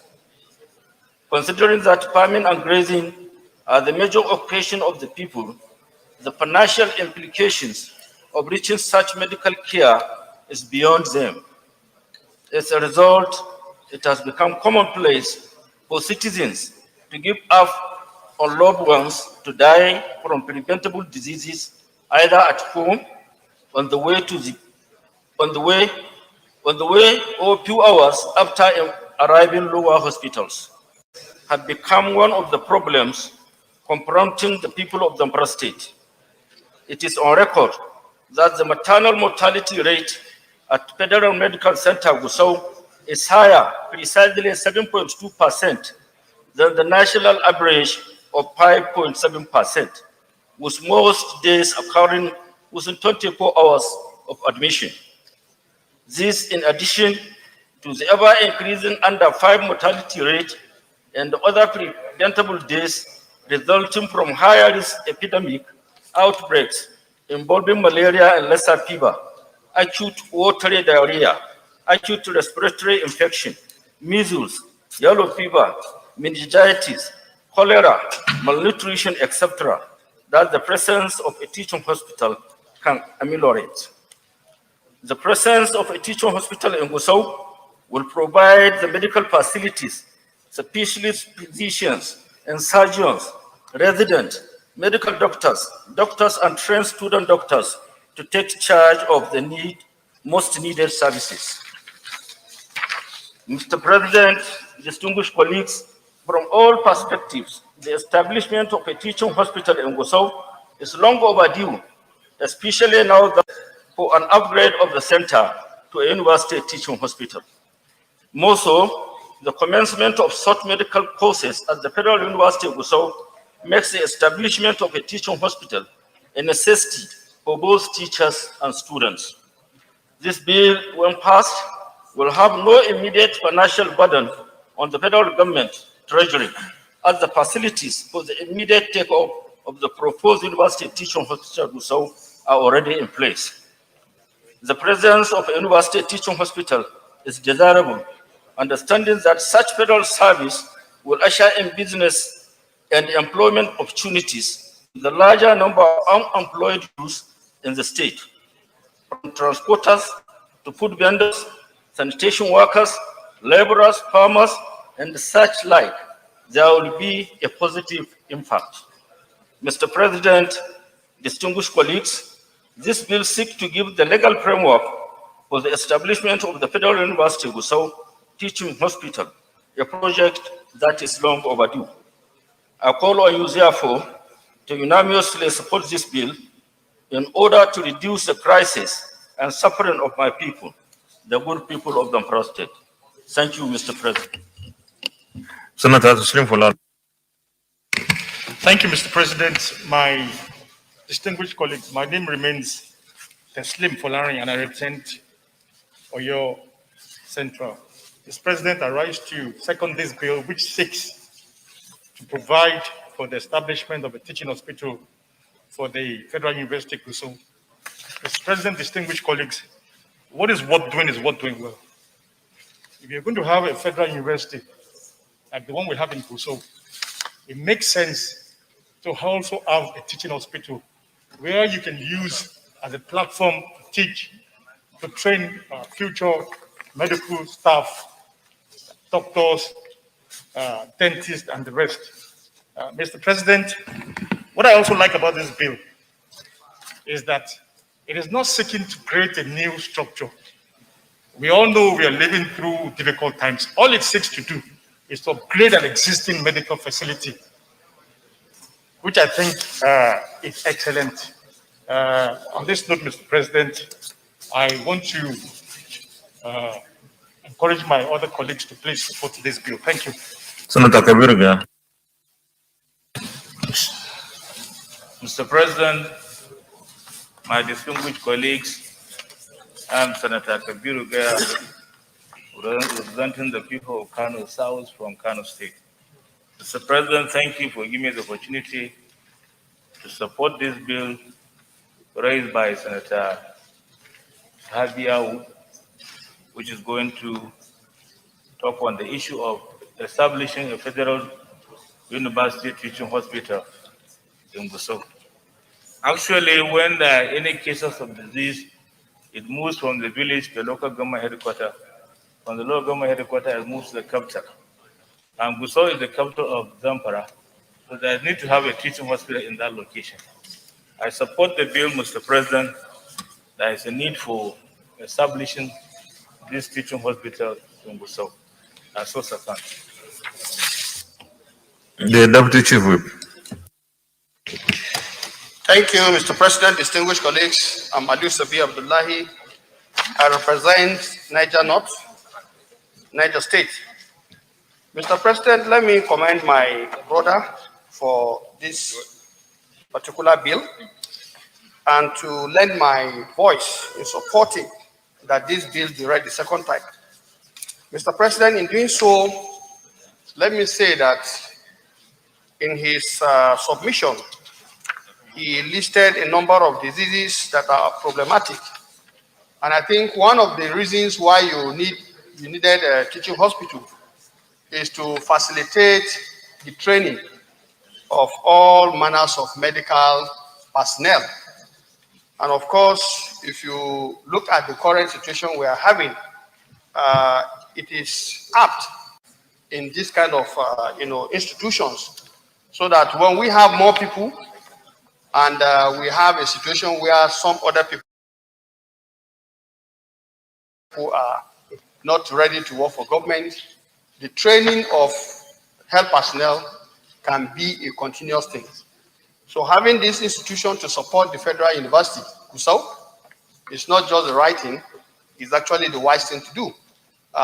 Cancer today, for example, is becoming problematic. I can imagine the elderly and those who require such kind of treatment. It will be very expensive for them to be transporting themselves back and forth to receive chemotherapy, for example. So I think it's apt that this bill be supported to be read the second time. I so submit. Distinguished colleagues, those in favor that this bill be now read the second time, say aye. Those against, say nay. The ayes have it. Clerk of the Senate. Mr. President, distinguished senators, a bill for an act to provide for the establishment of a teaching hospital for the Federal University Gusau and of a management board for the hospital and for other related matters 2021 SB 640 second reading. A bill for an act to provide for the establishment of a teaching hospital for the Federal University Gusau and of a management board for the hospital and for other related matters 2020 second reading taken. And the bill is referred to the Committee on Health for further legislative action to report back within 4 weeks. Leader of the Senate. Mr. President, my highly respected and distinguished colleagues, the fifth Omnibus Bill 2021. Distinguished senators will recall that the bill was read the first time in this distinguished chamber on Tuesday, 21st September 2021. Mr. President, you are going to invite distinguished Senator Matthew Orogide to move the motion for the bill to be read the second time. Distinguished Senator Matthew Orogide. Thank you, Mr. President. Mr. President, my distinguished colleagues. I'm Senator Matthew Urogide. I represent the South Senatorial District. The President, I rise to move that the Senate consider the bill for an act to establish the Federal College of Education, Ekado Law, and for other related matters, 2021 SB 800. Second reading. I so move, Mr. President.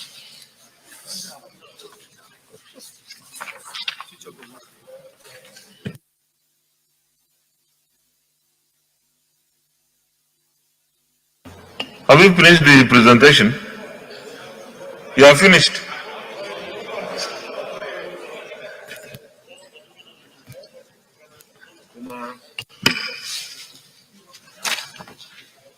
Mr. President, my distinguished colleagues, permit me to lead the debate on this very important bill before us today.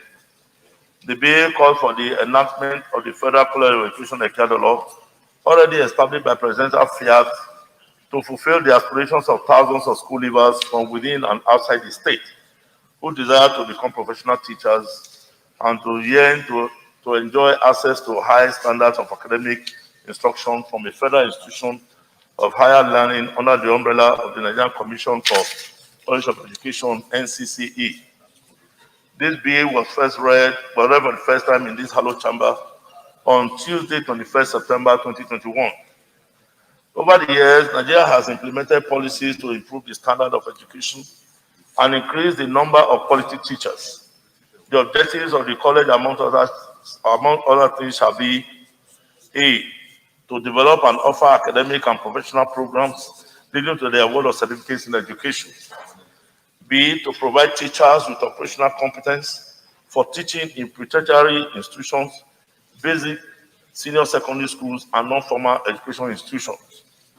Mr. President, my distinguished colleagues, as a developing nation, Nigeria continues to place teacher education at the center of nation building, and this aligns with global best practices as expressed in 2005 by UNESCO for the enhancement of a system to produce quality teachers and teaching.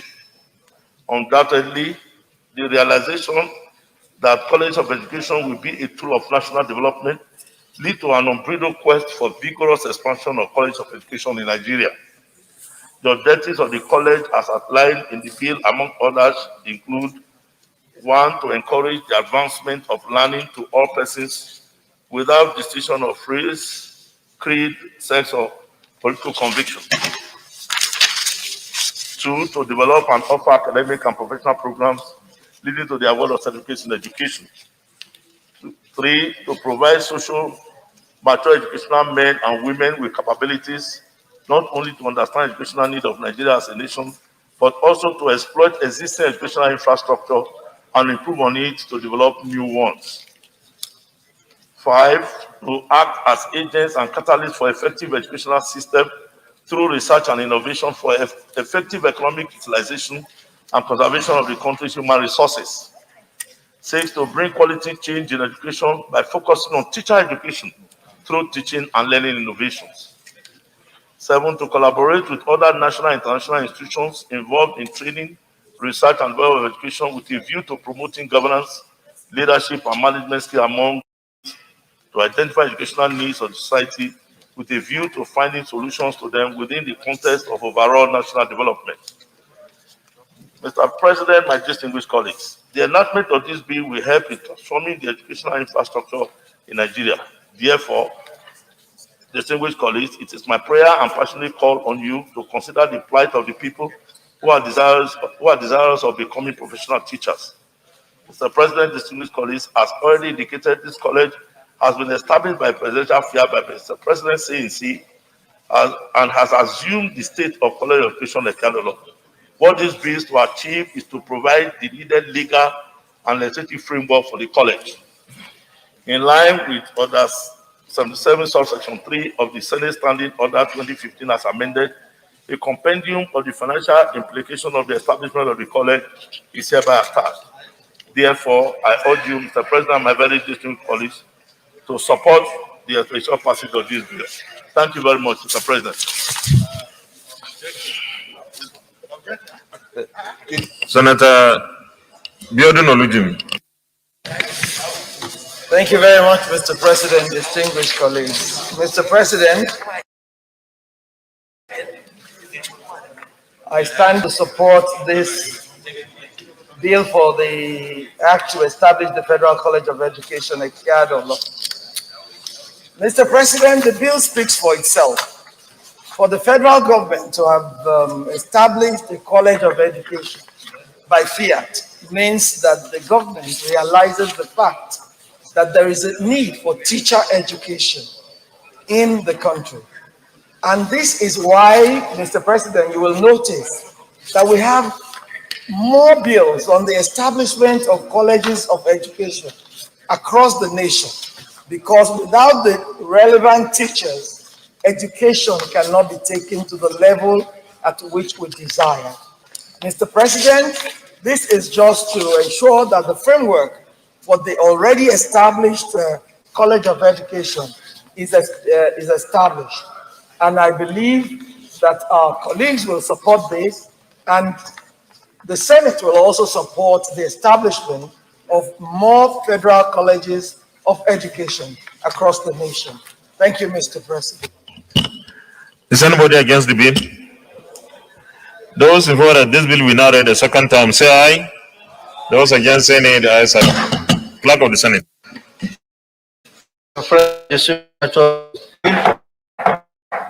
A bill for an act to provide for the establishment of the College of Education, Ekiado Law, and for other related matters, 2021, SB 800, second reading.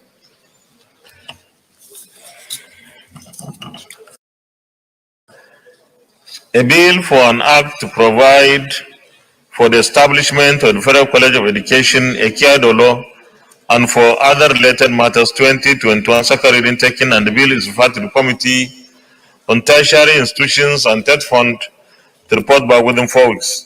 Leader of the Senate. Mr. President, my highly respected and distinguished colleagues, the sixth order of the day is a motion standing in the name of distinguished Senator Albert Basi Akpan and 23 others on the urgent need to encourage all multinational and Nigerian oil and gas companies to relocate.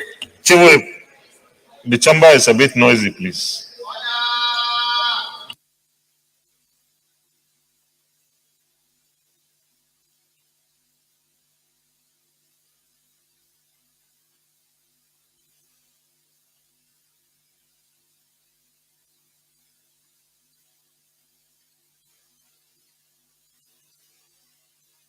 Operational basis. Mr. President,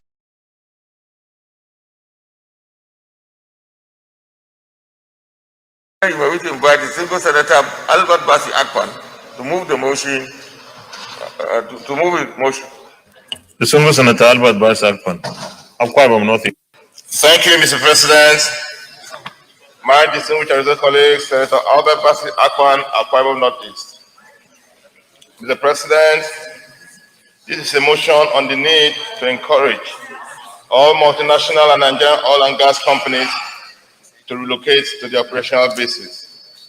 Mr. President, the sponsorship of this bill also includes Senator Jaribe, my brother, Senator Gesh Basi, and Senator Sandy Ono. Mr. President, this Senate notes with concern that multinational Nigerian oil companies have over the years been operating from their respective operational bases until the militancy and insecurity. Distinguished Senator Suswan, please. You can take your seat on that side, no problem.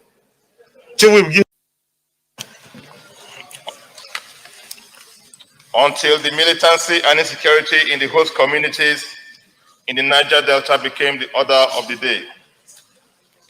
This Senate also notes that the reason proffered by the oil and gas companies for not relocating to their host communities has always been due to insecurity and hostilities in the host community. This Senate, aware that operating outside the host community and operational basis is the reason for the high cost of production in the oil and gas industry, which has been the bane of the country's oil and gas industry, militating against maximum revenue from crude oil and gas sales. This high cost of production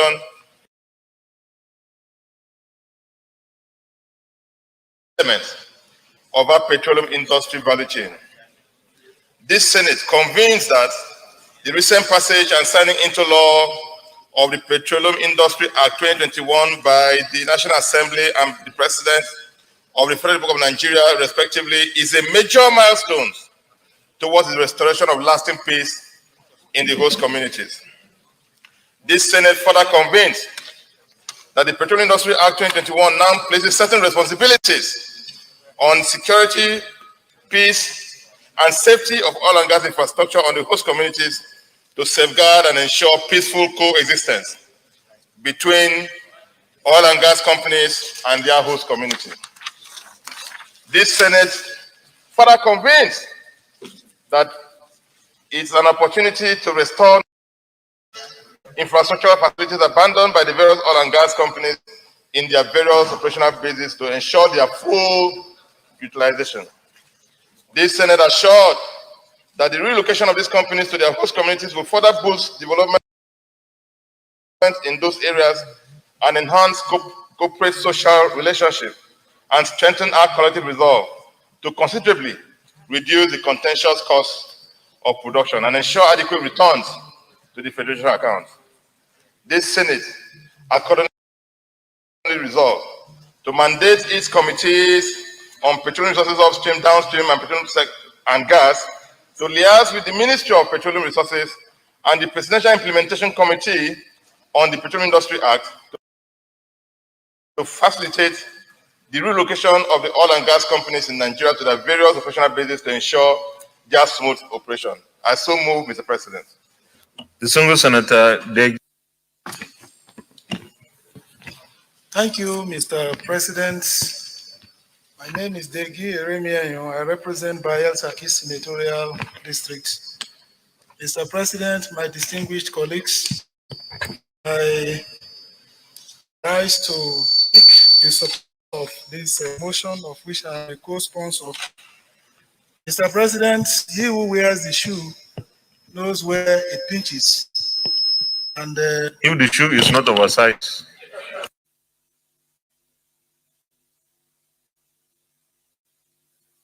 this motion coming from the hearts of the Niger Delta, where oil and gas production activities is going on. Mr. President, it is a known fact that in all over the world, basic elementary, economic theory that industries are cited close source of raw material. It is only in Nigeria with the oil and gas industry that we choose to cite the operational, facilities only in where this oil and gas, is being exploited. But the operational headquarters, that is in terms of the offices, the very gigantic buildings and infrastructures are sited either in Abuja or Lagos. While the source of the raw materials, the people that are hosting these facilities don't even know where the headquarters are located. And this is the source of some of the agitations and problems, within the oil and gas producing communities, because they cannot easily access the management of these multinational companies to lay their complaints. You see, Mr. President, it's a serious, very, very serious problem. I believe that if this motion, colleagues, have support for this motion, and it is passed and implemented, it will go a long way to assuage the yearnings, assuage the apprehensions. Mr. President, as a matter of fact, because of this situation, the government of these areas are not even benefiting from the revenue, that is payment of tax within, the localities that they are exploiting this oil and gas. Because the workers will claim that they are not resident in these areas. There is what we call houseboats. The companies will bring tugboats, houseboats, and then they are located in these flow stations and oil wells. So they don't even live. The workers don't even live in the communities. After 2 weeks, they go back to Lagos. And so the payee is not accruable to the state government. These are all the things that the people suffer on account of locating the headquarters away from the source of the raw materials. Mr. President, the passage of the PRA as a matter of memorandum, please. Passage of the PRA, we cannot reap the full benefits of it if we don't insist and implement this idea of making the multinationals and in fact even the Nigerian oil and gas producing companies to relocate to the areas where they are producing oil and gas. It is on this note that, Mr. President, my distinguished colleagues, I appeal to all our colleagues to support this motion because it is good for all of us. It is good for Nigeria. It is good for economy, as a matter of fact. Thank you, Mr. President. Senator Nicholas Tofowomo. Thank you, our Senate President. I'm happy that this bill has come up, and I'm supporting this motion wholeheartedly because in my senatorial district, 2 local governments have been victims of what is happening presently. What is happening presently can be tagged as hit and run. They take the resources from there, they took it elsewhere, they perform what they want to perform. And if you look at these areas presently, pollution is very heavy in these areas like Ilaje, Eseodo, which is part of Niger Delta. So it will be very meaningful if these industries can go back to where they originate all these raw materials so that they can take care of pollution, they can assist people in these areas, because it will surprise you that in most of these local governments, they don't even have water supply. They can't drink clean water. They don't have electricity. They don't have education. They don't have anything. And oil is produced from these areas. I think it will be very meaningful if these industries can go back to their source where they produce all this. They can be part of the community there so that they can assist and life can be very easy. But what is happening presently is tantamount to exploitation, and I'm very sorry to use this word. It's tantamount to professional robbery, because we are taking things from there and they are not getting anything back, and it's very painful and unfortunate. So I totally support this bill. Thank you. Distinguished Senator Gesham Henry Basi, Cross River South. Thank you, Mr. President. Gesham Basi, Cross River South. Mr. President, I think I wholeheartedly support this motion, first of all. And I think it's a fantastic motion. And I think it's long overdue. But when we look at it, one of the reasons why the IOCs and the indigenous oil companies tend to have their head offices away from the point of production is because of the regulator, and also because of the subsidiaries of NNPC like NAPIMS. So it is important and it is key as a starting point that we move the new regulatory agencies that we are creating back to the source of the crude oil and gas. By moving NAPIMS, DPR or the regulators back to that point and to that source, naturally the oil companies will also follow. But in a situation where, as was happening before, NAPIMS here were based in Lagos, naturally the oil and gas companies stayed in Lagos so that they could access NAPIMS because of the way the business is operated. So I want to add to this motion that it is important that we urge the federal government to move the regulators and to move NAPIMS, who are the ones that interact with these IOCs, to the source. So NAPIMS should be based in the south, or wherever, and so should DP wholeheartedly, and I think that I urge my colleagues to also support this. To go to the prayer of the motion. Mandate Senate committees on petroleum resources upstream, downstream, petroleum sector and gas to liaise with Ministry of Petroleum Resources and the Presidential Implementation Committee on the Petroleum Industry Act, PIA, to facilitate the relocation of the oil and gas companies in Nigeria to their various operational bases to ensure their smooth operations. Those in favor of this prayer say aye. Those against say nay. The ayes have it. Leader of the Senate.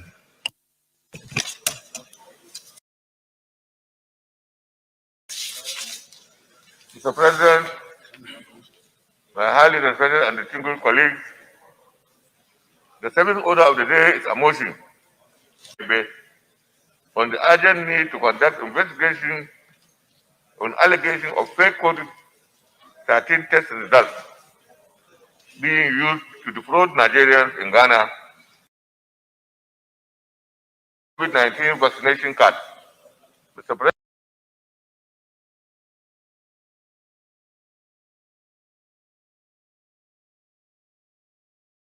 you may wish to invite the distinguished Senator Ibrahim Yahya Oloregbe to move the motion. Distinguished Senator Ibrahim Yahya Oloregbe Kwara Central. Thank you, Mr. President, distinguished colleagues. My name is Ibrahim Yaya Oloriegbe. I represent Kwara Central Senatorial District. The motion I'm about to move is being co-sponsored by my colleagues in the Health Committee, distinguished Senator Umar Sadiq Suleiman Radasa, distinguished Senator Utazi Chukwuka Godfrey, and distinguished Senator Betty Apiafi. Mr. President, I proceed to read the motion. Mr. President, distinguished colleagues, the Senate recall that the COVID-19 infection declared as a pandemic by the World Organization in February 2020 is still ravaging the world. The Senate is aware that in the absence of definitive